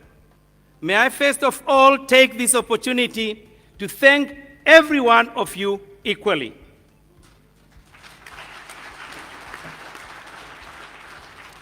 I would not want to go into the extent of singling everyone out. I want to thank you, everyone that has made the effort to travel from many of the distances in this beloved country of ours to come and share today with us the beginning of a new dawn. It is the beginning of a new dawn in which we all will be the workers, the laborers, that one day we will emerge victorious to serve our people. As we look back, we must remember only three things. We must honor the past. We must honor the heroes and heroines that sacrificed their life for us to have what we have now, Namibia. We must remember and appreciate the presence that we have got today. Because without us understanding what we have today in Namibia, we will find it difficult to build a future. We will find it difficult to be the bricks and mortar of a truly free Namibia, independent. Independent from what? We are here to establish ourselves as independent patriots for one single reason: to change. But to change in what direction? Before we go any further, we must remember that every single generation has got factors that contribute to their rise, just as much as this young lady has said it, to their rise to new horizons, to rise up to defeat the evils amongst them, the evils in their society. It is not your ethnic origin. It is not your tribe, not your mother, not your father, that defines who you become, that defines your political convictions, the principles that you believe. It is the people around you that molds you and shape you into the beliefs that will drive you one day to be able to fight and to struggle for a betterment of the Lord of your people. It's not what you studied at university. It's not the number of degrees that you have that makes you a patriot. It is the love of your people. It is the love of your country. It is the belief that one day you will emerge free from oppression, free from suppression and denial, and understanding your own heritage. We are all the seeds of those who came before us. We are the seeds to protect what is bequeathed to us. We are those who came from the roots of our traditional leaders, the Fumo, the Hompas, Nyangane. We are the seeds of the people from Mulema wa Masubia, Mulema wa Mafwe. We are the people of the Hompas of Bunza, the Hompas of the Kongwari. We are the people of the seeds of the Kwanilwas, the captains. We are the seeds of Hermanes van Wyk. You are the children that once traveled during the Doortrekkers and established yourself in the Republic of Appingtonia with the capital of Grootfontein. You are the seeds of that past. But before you think about reconciliation, before you think about you being Namibian, you must acknowledge your origins. Only when you acknowledge your origin will you be able to fight, to unite, and to march forward to a new horizon, a new future.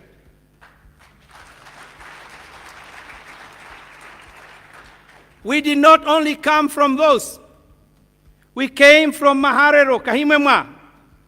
We came from Hendrik Verboek Anse, the third captain of the Orlams. We came from Maharero. We came from Ipumbuya Shilongo, Nehale Jampingana. Those are the people that seeded this nation. With those, they left Namibia. That is all we have. That is the land we are not prepared to sell. That is the land that we are called upon to defend. We, as citizens of this land, remember the battles in the past. There are those that say that we don't need land. The battle was all about land.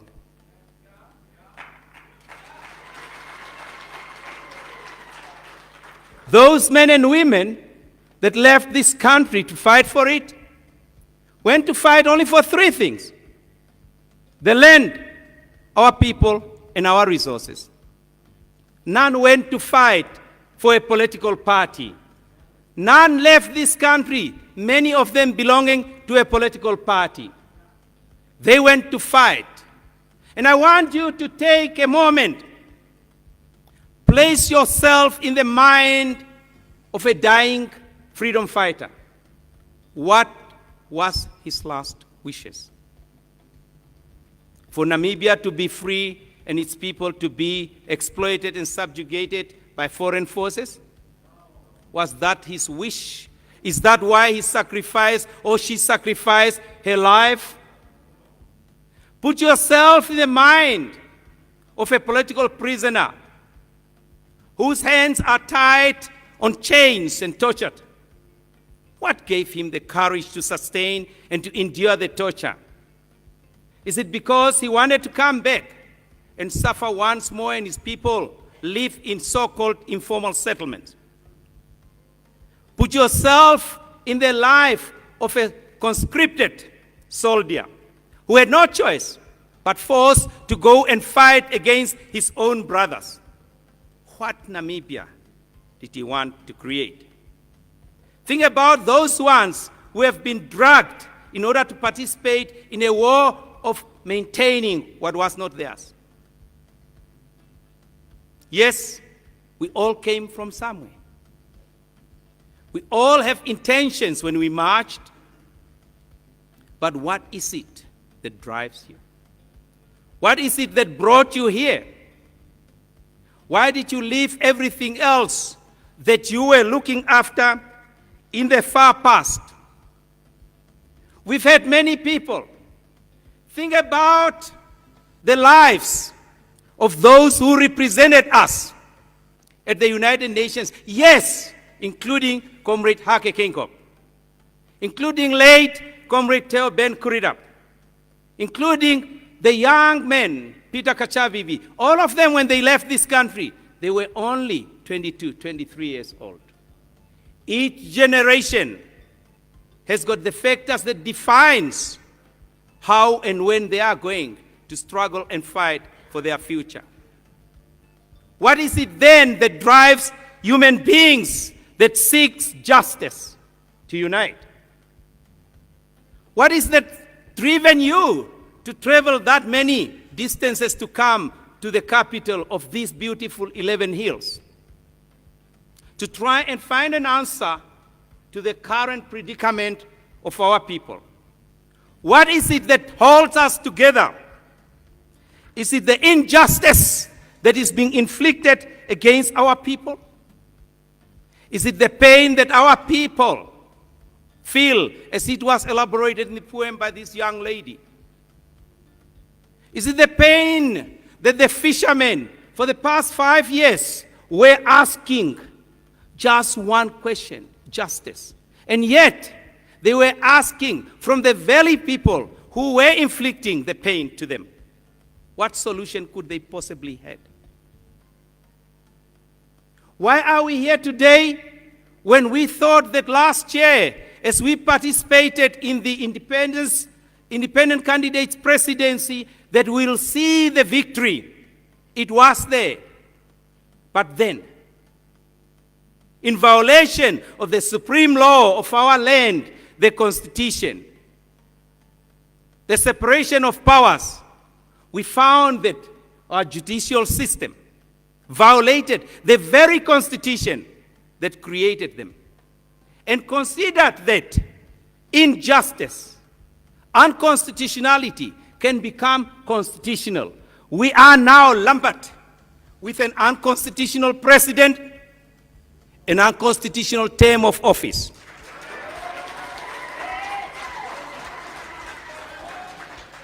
Our journey began a long time ago. Our determination never lowered. In every battle that you go into war for, it's not the best first battle that wins the war. There will be skirmishes. That was but one of the skirmishes. that defined how we will march forward from then onwards. As we come together, we have spent much time listening. The best that we could do. The worst that others don't do. We spend a lot of time traveling around this country, trying to understand what was it that everybody else went out of this country to fight for. There is one thing that all those journeys brought to us. One thing only that this young man of advanced age at 85 showed us. All of that, all of those animosities, all of those battles gave us only one single weapon, our Constitution, the Constitution of the Republic of Namibia. I thought I was the only one who could remember articles. That fisherman just remembers so many sections that I can't even remember. Yes, we were constituted as a republic, founded on the principles of democracy, rule of law, and justice. We were created as a republic where all power is vested in the people of Namibia. But we realized not all power is vested in the people of Namibia. We were given a constitution so that we've got the freedom to assemble peacefully without arms, given a constitution to be able to form and join political parties in order for us to participate in the composition and in the peaceful activities of politics to influence the composition and policies of government. This is the reason why we are here today. We are here today because we decided that the journey that was traveled is not the journey that delivered the prosperity so much talked about. It's not us who said they failed. Across a few 5,000 meters away, when the ship was sinking with a mast only showing, a big bubble came up, a bubble of post-mortem. We wonder what killed it. As that bubble travels over the ripples of the ocean, one wonders what oceanic grave that was. It was still a postmortem, but we don't know what killed it. And when the vacuum that Bishop Katenda talked about here has been created, we just didn't move in. We decided that we will march in. We will march in with determination to ensure that the dignity of our people is restored. We will march with a determination that we ensure that what emerges from here is no longer none of your business, but it will be the business of our people. Politics is about the state, and the state is about the people. And if you are not here to serve the people, you are in the wrong forum. If you have marched all those distances to come to this part of this country, from Erongo, albeit Omaruru and Karibeb, from Karas, from Ohangwena, from Hardap, Omaheke, Ochodonjupa, including Komas, Oshana, Omsati, Oshikoto, and Ohangwena, Zambezi, Kavango, East and West, and Kunene. Whatever the journey was, your journey must be a journey of determination. Because here, there will be no sleepers. Here, there will be a hard work to try and undo the injustices of the past 30 years that has been inflicted upon the people of Namibia. That's not why those soldiers march in the bushes with their boots on. Many of our freedom fighters today find themselves living in shacks. Is that what they fought for? Many of our freedom fighters still don't have a house. When we were marching last year, we were promising everyone else a house. There were houses built, yet no one could inhabit them. Now they become inhabitable. What is it that brings us together then today? in order for us to constitute that very element of societal function, a political party, a political movement of the people that will be able to determine how we'll be governed in the future. All of us came from somewhere. There are people who have come from different political parties. Even from one of the oldest political parties, Swapo, all be here as guests. They were once students that only thought about how best can we get our lives out of this situation. Many of them left as early as 1952, when Brumba Kerina, at the age of 19, was sent by Hosea Kutako to go and represent us in the United Nations with Kodongwidi, later on to be joined by Comrade Sam Nujoma. Yes, the Commander-in-Chief of the People's Liberation Army of Namibia that marched together with everybody else to a negotiated settlement that brought about our independence. There were many young people that sacrificed their youths just as much as you are about to do so in order for you to realize the future that your generation and the generations to come will be truly proud of. But if you don't commit yourself to making sure that this time you save the people, you'll just be repeating the same thing. Don't come here if you think that becoming a local authority councillor or regional authority councillor or one day going to parliament is a key to go and become rich. When you look at the assets that has been declared, so much land, so much wealth accumulated by so few in a short period of time, yet so many people are suffering in the villages, that they are suffering in the informal settlements. 2 weeks ago, I was in Dongalinen, and I saw young boys and young girls traveling up to 5 kilos to get fresh water. Yet we've got pictures from areas such as Ohangwena with people drinking water still from the pits. Yet we say we are independent. Independent for what? In the last 5 years, I spent some time traveling around this beautiful country of ours, across the valleys and the hills, into the open spaces of the south, where Hendrik Witbooi once laid dying and said, "Children, now you can go on. It's me they wanted." I ask one question through all those journeys from a lot of people: what did independence meant to you? It meant a lot of things to a lot of people. It meant an ugly acquisition of wealth to some. But to the majority of our people, 90% still only occupy 10% of our land. Many of our people still don't have proper education. They don't have enough facilities for their education. Go down to Kavango West. Go down to Ochimuhaka, 60 kilos from Rakana and 60 kilos from Epupa, and look at the tents that these children are supposed to be gaining their education. Go down to Makaravan East in Katima. Go down to Dama in Rundu. Twaloloka was and Twaloloka will continue to be. But when we were telling the people in Walvis Bay, bring the fire brigade closer because one day it will catch fire and much will perish, they didn't listen. When I traveled this country, I spoke to too many people. Over the years, they were accepting that yes, independence came. But as time went by, they realized that the most formidable organization that supposedly brought us independence, it was no more formidable to look after them.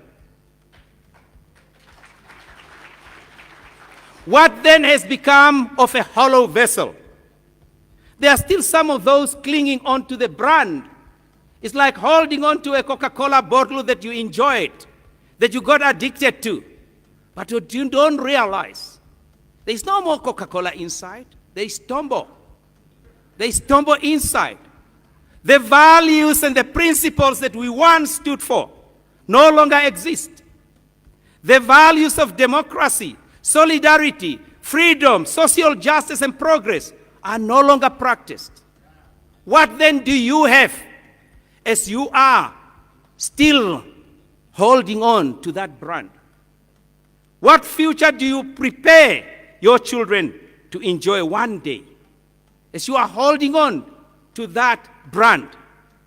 They have got this saying in Oshiwambo which says that, Njugomo kuti nande komba, nyoko nande rira kagarukai. Whatever you do to a heart in the forest, in the outside, it will always gather dust. Whatever you do. When values have been trampled upon, when the principles that resulted in so many people sacrificing their lives in the belief that a future worth living shall be created out of this, when that all vanishes, then you need to stand up, men and women of the land of the brave, and say, enough is enough. You will have to stand up, because one day your children will find pride in your actions. You will be called names. They called me Kanjafa. They even said that I've got only one suit and one shirt. You will be called names. Much of dirt will be thrown at you. But you need to remain focused, because it's not the destination that matters. It's every step that you take to the destination that matters.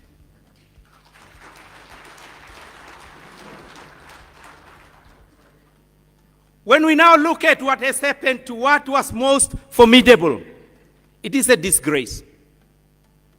It's no longer the movement that was suffering for the masses. It's no longer that movement that was looking for emancipation of everyone. It's no longer the vanguard of the working class. We've heard how the fishermen has been treated over the 5 years. 26 of them perished, died, frustrated. And yet, there were people glorifying the gains they received from those who died. It's no longer the movement that was once a revolutionary, that was seen by us as young people from the 70s onward as the only answer to bring about independence for our country. It has now been hijacked by those that believe that the masses no longer exist. Once you deviate even an inch from your principles, just as someone deviated on the 6th of October 2017, once you deviate and you throw away the principles that binds you together, once you start dividing the people, your hope of leading a nation united fades away. You will become a drum that is rumbling every time you are told the truth. Every time the people march to you to tell you their pain, you no longer see it. You deviated from the very principle of solidarity and believing in what the people have told you. You are no longer the leader, but the dictator that has transformed himself from a democratic cross on the ballot paper to one which says that it is not me. It's not about you. The I bit, the my bit has changed from when we used to be the we. And that is the dangers. When in October that little dangerous autocratic tendencies started emerging, these four are the people I want to lead with. That's when democracy was thrown out of the window. The ship started sinking. That was the time, after the 5 years of accumulation of what Namibia truly is, that was the time that defined that something else needs to be done. That was the force that led to me authoring in June 2018 the independent presidential candidacy. Not for me. Brought it to the attention of one, two, until the third said, not for me, you take it on. We had only 3 weeks to organize that campaign last year. And people started saying who was supporting me. Do you know where I was when we were marching? I was in front. I didn't look behind. I didn't say anything. The only thing I did is clothe you in the banner of liberty. Until they started saying that he's using the Namibian flag. I thought it was the pride of every patriot to wear the flag.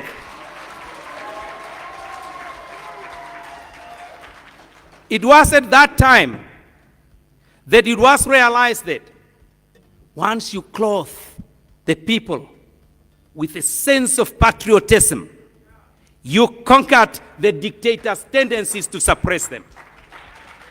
Only then did we realize that the people were not following Dr. Itula, they were not following me. I was only the face of change. They were trying to protect their banner of liberty. It was that banner that led so many men and women into battle so that we can gain that freedom. The freedom we today are utilizing to compose ourselves and to constitute ourselves as a free people in a free country, forming our own movement to ensure that we serve the people. That's where when I'm saying, patriots, you will say, we shall never surrender. Patriots! Patriots! And when I say the second time, patriot, you shall say, we shall save our people. Patriots! Patriots! And when I on the third time say patriot, you say forward. Patriots! Patriots! And when I say patriots the fourth time, you say march. Patriots! Patriots! Patriots, the march to victory will be very difficult. We do recall the words of Comrade Toivoya Toivo when he said that the struggle will be long and bitter, but I'm sure my people will wage the struggle whatever the cost. But he was conscious.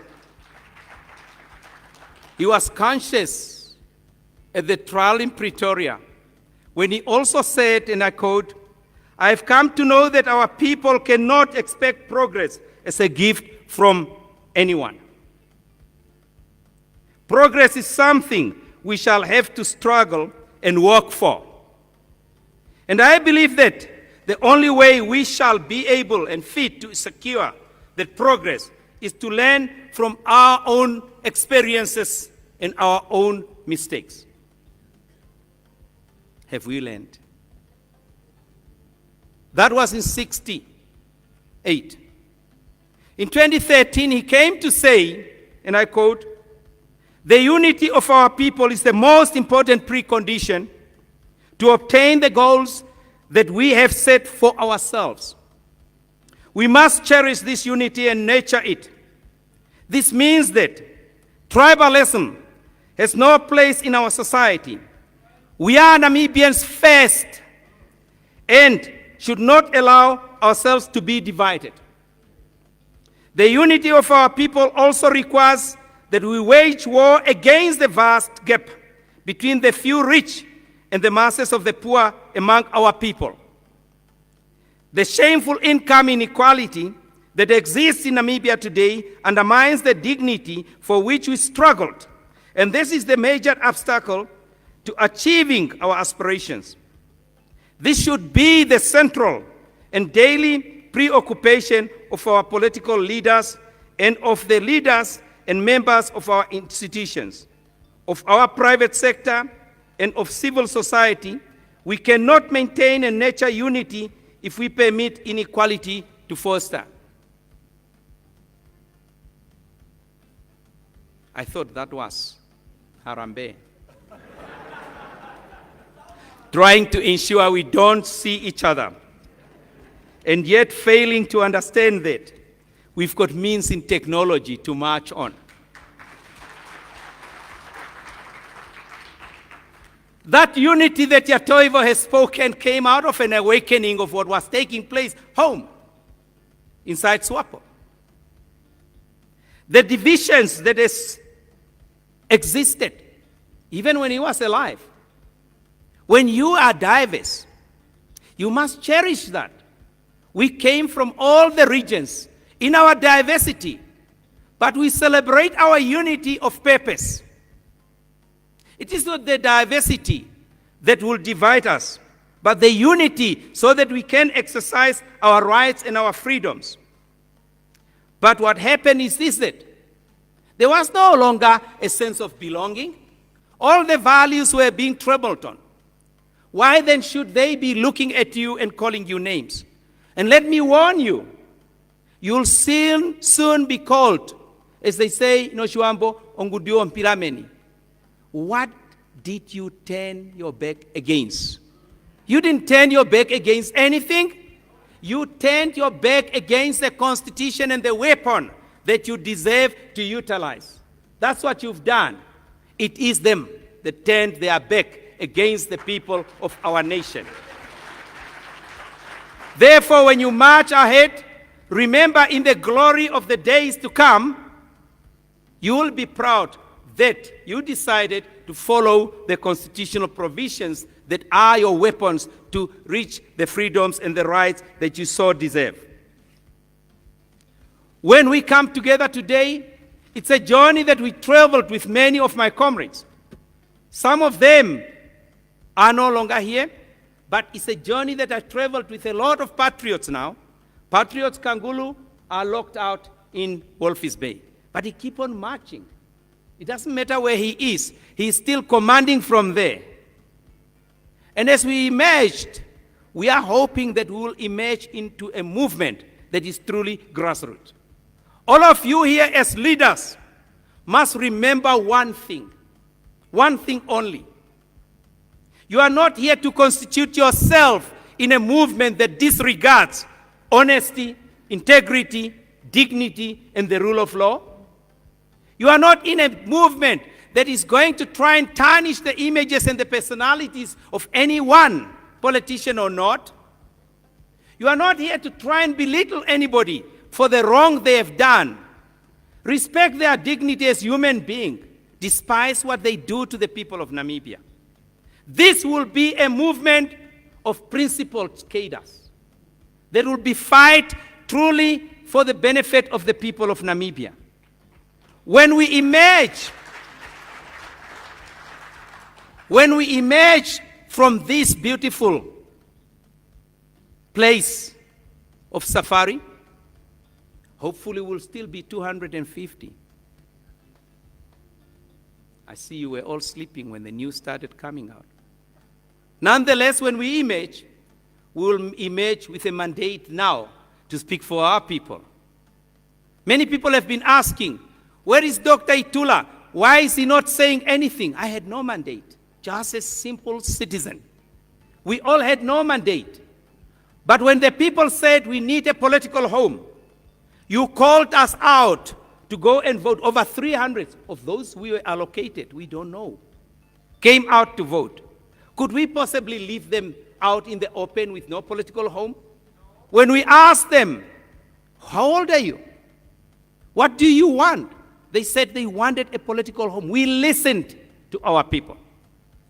And that's why, with a few 6 people up there, we decided that it's best, the time is right to form a political home. Of course, everybody will say, how different are you going to be to the others?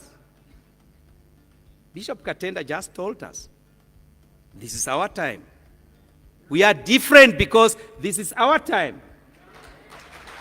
We are different because we are going to be emerging as a formidable political force in this land of the brave. We are going to be different because we will really truly serve our people. And until our people are satisfied, we cannot start serving ourselves. If we cannot look after our people, we fail. We cannot look after ourselves. They failed. Not my words. Not my words. Twice.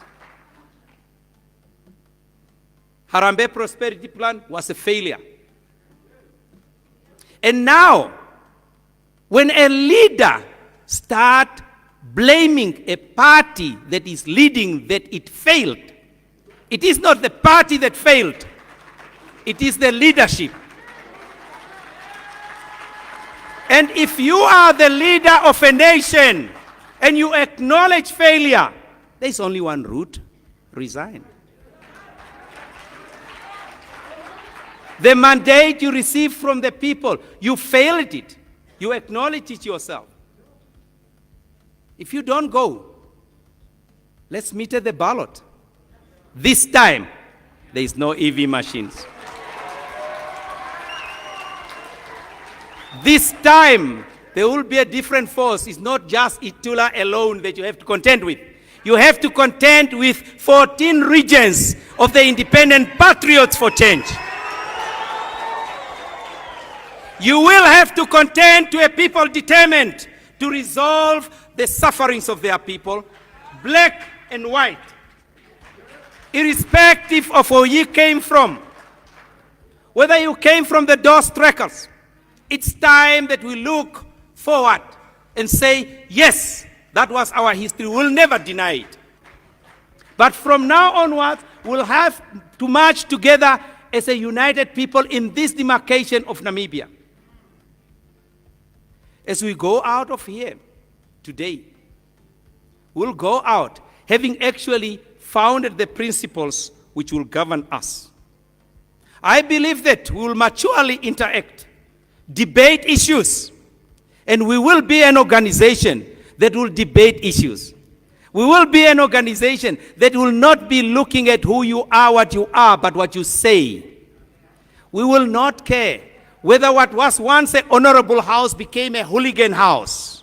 Whatever they call each other there, do not mimic them. Concentrate on the issues. As we seek to debate our constitution in the coming hours of tomorrow, we will do so conscious of only one thing: reasoning. Present your reason. Ensure you understand what you are saying, first of all, before you try to impress upon the others. It's not the others' impression that makes you a better person. It's what you believe in yourself that makes you a better person. When you believe that you are strong, you can radiate that strength out to another patriot. If we are in unison, we will not spend a lot of time on the Constitution. We have sent it out on Monday deliberately. But a number of other people who are not here, who are not in the patriotic ship, they are now busy singing with that. That was deliberate. Keep them busy whilst we are marching and ensuring that we have got the grass fields that we will plow. When we look into that Constitution, when we look into the aims and objectives of those Constitution, let's not only read them as words, but let's look at them as an encouragement of what we, in action objectively, will be delivering to the people of this country. When we come to the final conclusion of determining whether we will bind ourselves with that Constitution as patriots, then we'll abide by it. We'll take an oath to ensure that we truly will represent our people, guided only by those principles and aims and objectives in that Constitution. We shall differ. We shall argue. But we will never shout. We are too mature for that. That's not what our people want us to be. They don't want a boxing match in this chamber. They don't want people calling each other IDIOT. Haven't gone to school enough to see what that means. IDIOT. We will debate, and I'll encourage all of you to open your minds up to reasoning. I want you to close that ugly door of the emotional mind, which creates the anger, the hate, and the fear, and opens the action, and you say, oh my God, what have I said? You need to engage your reasoning mind to understand precisely what is said. Don't concentrate on the word. Concentrate the words in the context of the sentence, so that you understand what you are reading. And as soon as we come out of that, we will then look who is best qualified to lead us. But those leaders are not leaders. They are only first among equals. We shall be equal because we will believe in collectivity. We will be able to rely on everybody to understand that when we take a decision as a collective force, that decision is to be executed equally by all of us with the same efficiency and effectiveness. The word sorry for not doing your job will not exist. The word mission accomplished is the one that we'll be seeking every time you are given a task to fulfill. But as you come from those distances, consider yourself honored. But let those that stayed behind not feel left out. It's forces outside our own control that dictated who comes here. But let them find the pride that truly in Article 17, we are freely representing them. We have chosen to come here as representatives, not direct participants in this event as individuals. We will collectively come together into a single voice that will define us, define our journey, define what we will do for the people of Namibia, and ensure that when November comes, we would have captured the second chamber. We would have been the second government in the second chamber. We would have been the ones that is running the local authorities in this expanse of our land. But then, remember that you are there and will be there to serve the people first. Patriots, I know we've had a long time around here. Many of us don't know each other. We still maintain that we will be able to interact and start to know each other, because the task of tomorrow will be a task cool-headedly that we'll have to employ our minds to determine who our leaders will be. A few of us came together. We have traveled around the breadth of this country and look at what is meritorious and what is the qualities that we are looking for. Remember, every day, then there is an expectant mother. The protection of the unborn is paramount. Just as much as the chicken makes a sound and all the chicks goes underneath, we'll need to make sure that that baby IPC is well protected. We will know that there will be those, perhaps amongst us, with diverse intentions to strangle the baby before it's even born. And as a consequence of that, we will have to protect it. We will have to protect it honoring the Namibian Constitution, honoring the freedom of choice that our people have fought for us, and honoring that we as Namibians have got the right to participate in political activities. And everyone amongst us here will have that right eventually. But at the beginning, you'll have to make sure that that baby is protected, or else it will die before it could even crawl. And as a consequence of that, I believe that you'll have a cool mind that will determine exactly how we emerge tomorrow and how we emerge on Sunday. And I believe that as we have sent out the message to all the regions, for all our commanders that has remained in the regions, that they will be taking the lead and lead our people into victory as we give birth to the IPC that will truly liberate this country from the yokes of oppression. And with these words, I should perhaps now merge into making us understand what our symbols are. The flag is the one biggest secret that stayed for the past 4 months amongst 6 people. And when it was designed, we had to think really hard.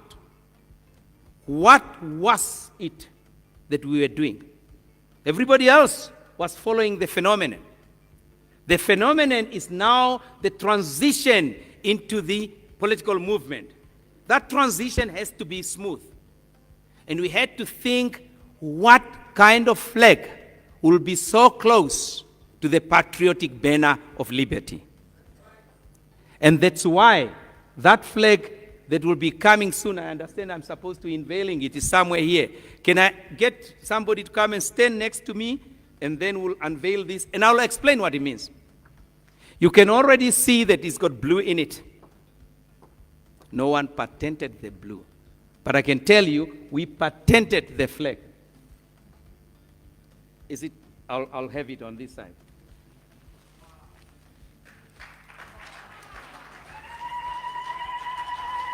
That side. Okay, if you stand that side. Hold it really hard. Now this is going to be tough for me with my left hand. Could you stretch it a little bit? Okay, let's do this. Can we move the tables back?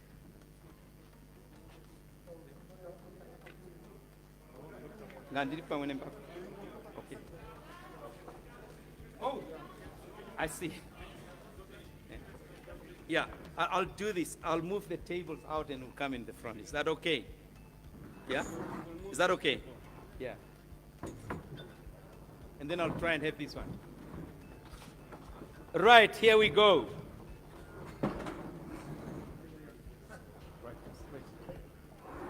Right. That is the banner that will identify us from anyone else. The blue describes our marine resources. Although these days it belongs to Iceland, we'll reclaim it.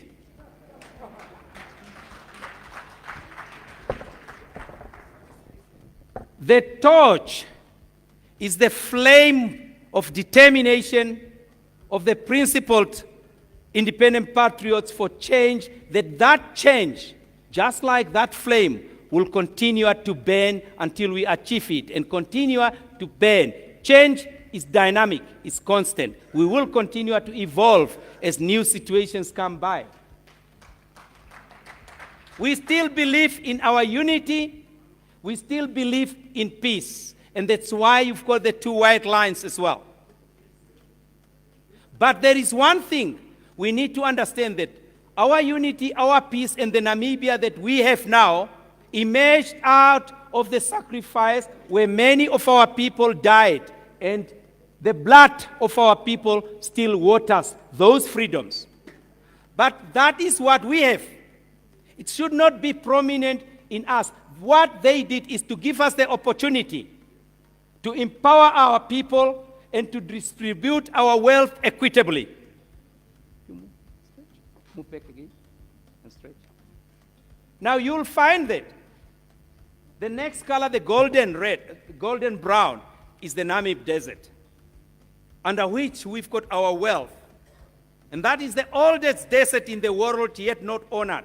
Although Mbrumba Kerina, when he was told in Indonesia, anything important in your country, there is the Namib Desert. And then he said, oh, why don't you become the people of the Namib who practices Namibianism? And then emerges Namibia, that we will still honor our desert and will honor our wealth from that. Then the green represents our vegetation. Namibia is rich enough for us to be able to feed ourselves. Our 4 rivers has got enough water for us to be able to irrigate and really become free, sufficient, and independent for our own sustainable wealth in terms of feeding ourselves. And what you'll find is that this is the banner that we intend to set our people free.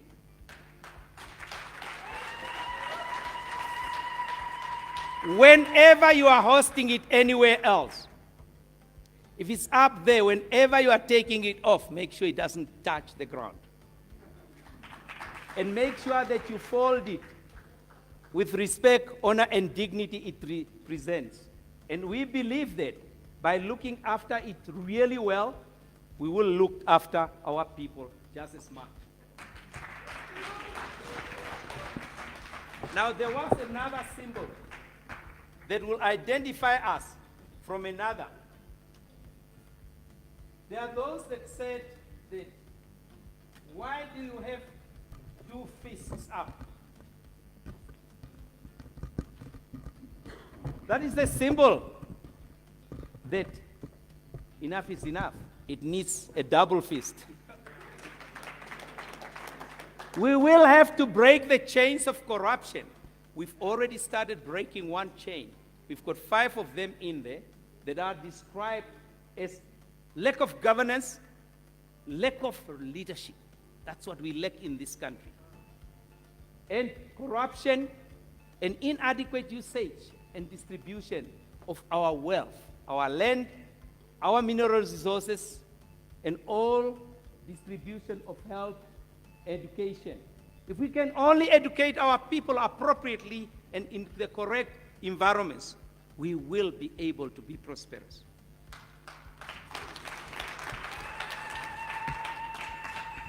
Those then are the symbols that will define the Independent Patriots for change once you constitute itself tomorrow and the day after. As the realities of times are, we are here at 250. We will have to look at the reasonability of administrative offices, as some news has just traveled through to suggest that there has been a change in the urge to protect our people, whatever the intentions then, and I will be approaching the relevant authorities to determine whether we could continue as 250 or whether we will be trimmed at 100. We are not quite, we can. Oh, it became operative on Monday. We are still marching. Patriots, what I intended to do is not to give you your marching orders today. Someone else may well be the one to give you your marching orders on Sunday. It's your decision, not mine. I didn't come here to be elected as a leader. I came here as a delegate, as a patriot. I may have been the face of the movement, the face of the phenomenon for change, but that's not a blue ticket of automaticity. Not here. There is no automaticities here. You will have to exercise your democratic right based on the convictions of merit, on the convictions of what you want to achieve with this organization, the vision and the principles in it. But if you fail to exercise your conscience, if you fail to exercise your ability to judge, you will fail to elect leaders that will lead the movement to a victory. That is in your hands. Just as much as we think that we are weak, we are the strongest force now, even before we are constituted. What happens when you truly are constituted in 2 days' time? That will be a battle to face. Now, I want to end here, but before I end, I really want to extend a strong hand of thank you to 4 special ladies. 3 of them are still not here, or 2 of them, is it? We've got Josephine. Josephine, are you here? Yes? I think the delegates and the patriots want to see you. You may come up here. Come on this side. Is Martha here, Auguste? She's outside.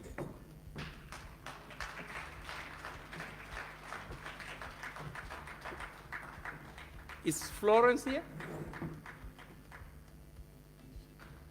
Is Florence here? No. I'll do the roll call the next time again. I know when you did your roll call, they were not here. It's okay for you to stand up. Can you hear me there? You know that Itula speaks there. It's okay when you are up in the region there saying, I want so many people to come. What these 2 plus 2 others did is listen. Every time that we were asked, what is it that the people want in order for us to constitute ourselves? We needed signatures, 500 of them from each of the 7 constituent regions in the country. We managed to persuade everybody else from about March to get those signatures in. And these 2 ladies had to transcribe those signatures into a computer system USB. They are giving me this this one again. Can you hear me now? Is it on? Okay. And they had to painstakingly type in accurately the numbers on the VR number and the region. All 14 regions of them. And 11 regions were above the required 500. And then when we went to submit the application, we submitted those signatures. There was no question whatsoever to say, you didn't satisfy this, you didn't satisfy this. They were well satisfied. One strike, one go. And then we also had to submit a draft constitution. But before I go to the draft constitution, I really want you today and tomorrow and on Sunday to give a warm hand clap for this courageous young lady. And I can tell you that in the last 3 days, they did not sleep. 2 days ago, I went to pick them up at the office at 2 o'clock in the morning. The same happened. Yesterday, they phoned me up at 2 o'clock, suspicious circumstances, and I was there in 5 minutes. I normally drive 30 minutes from home. I wasn't speeding, it's a car that was going fast. And now, 2 of them are not even here. They sacrificed that ability to be here. And they are still there, now organizing the membership cards. Because we want to give everyone here a founding membership card.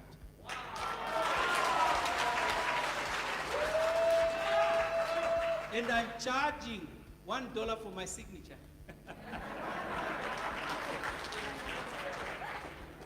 And we hope that before you leave on Sunday, you will have a number of membership cards that you can take to your regions and equitably distribute them so that you can start the recruitment drive.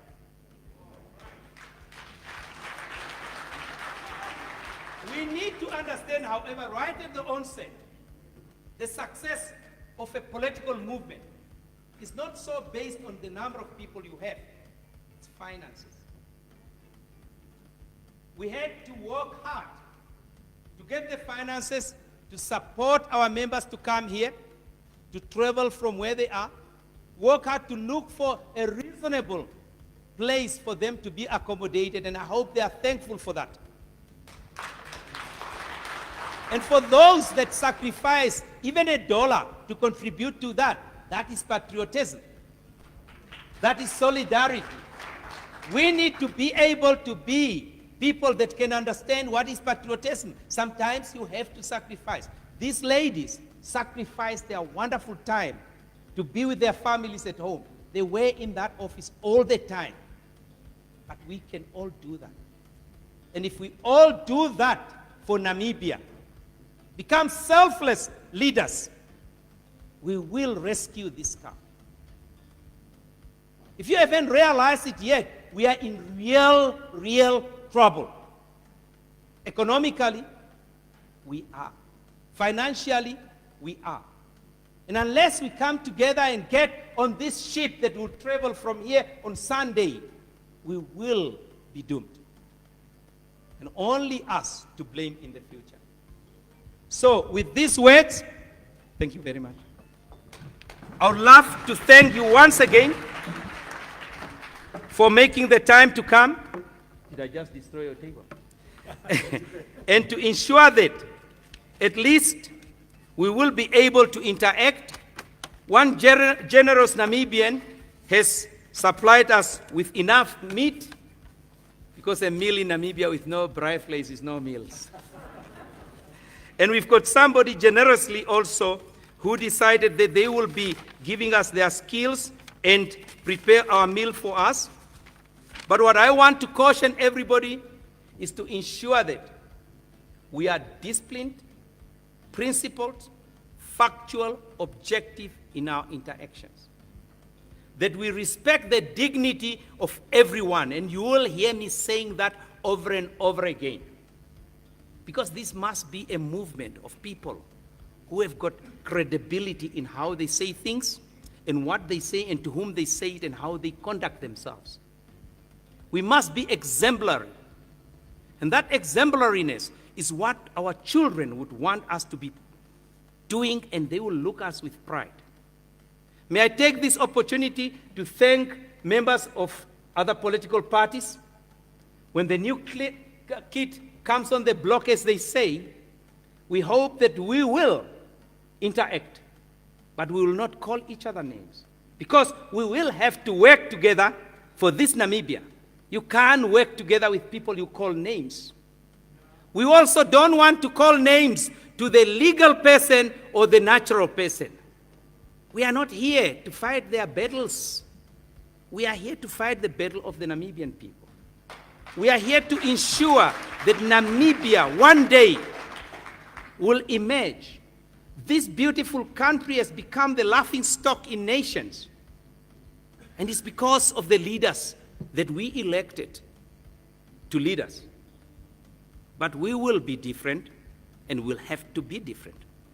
Because what trust is given to us will be sacred. And I can guarantee you, the whole Namibia is with us. And everyone else join the ship. We are one nation and one people. Thank you very much. Patriots! Patriots! Patriots! Patriots! Thank you.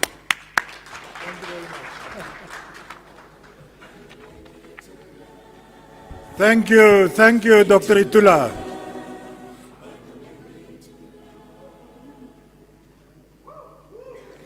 Okay, if there's nothing more, is there some song or something coming up now? Just remember, tomorrow morning at 9 o'clock, we continue. See you tonight at the swimming pool. Swimming pool in Katatura. See you there tonight.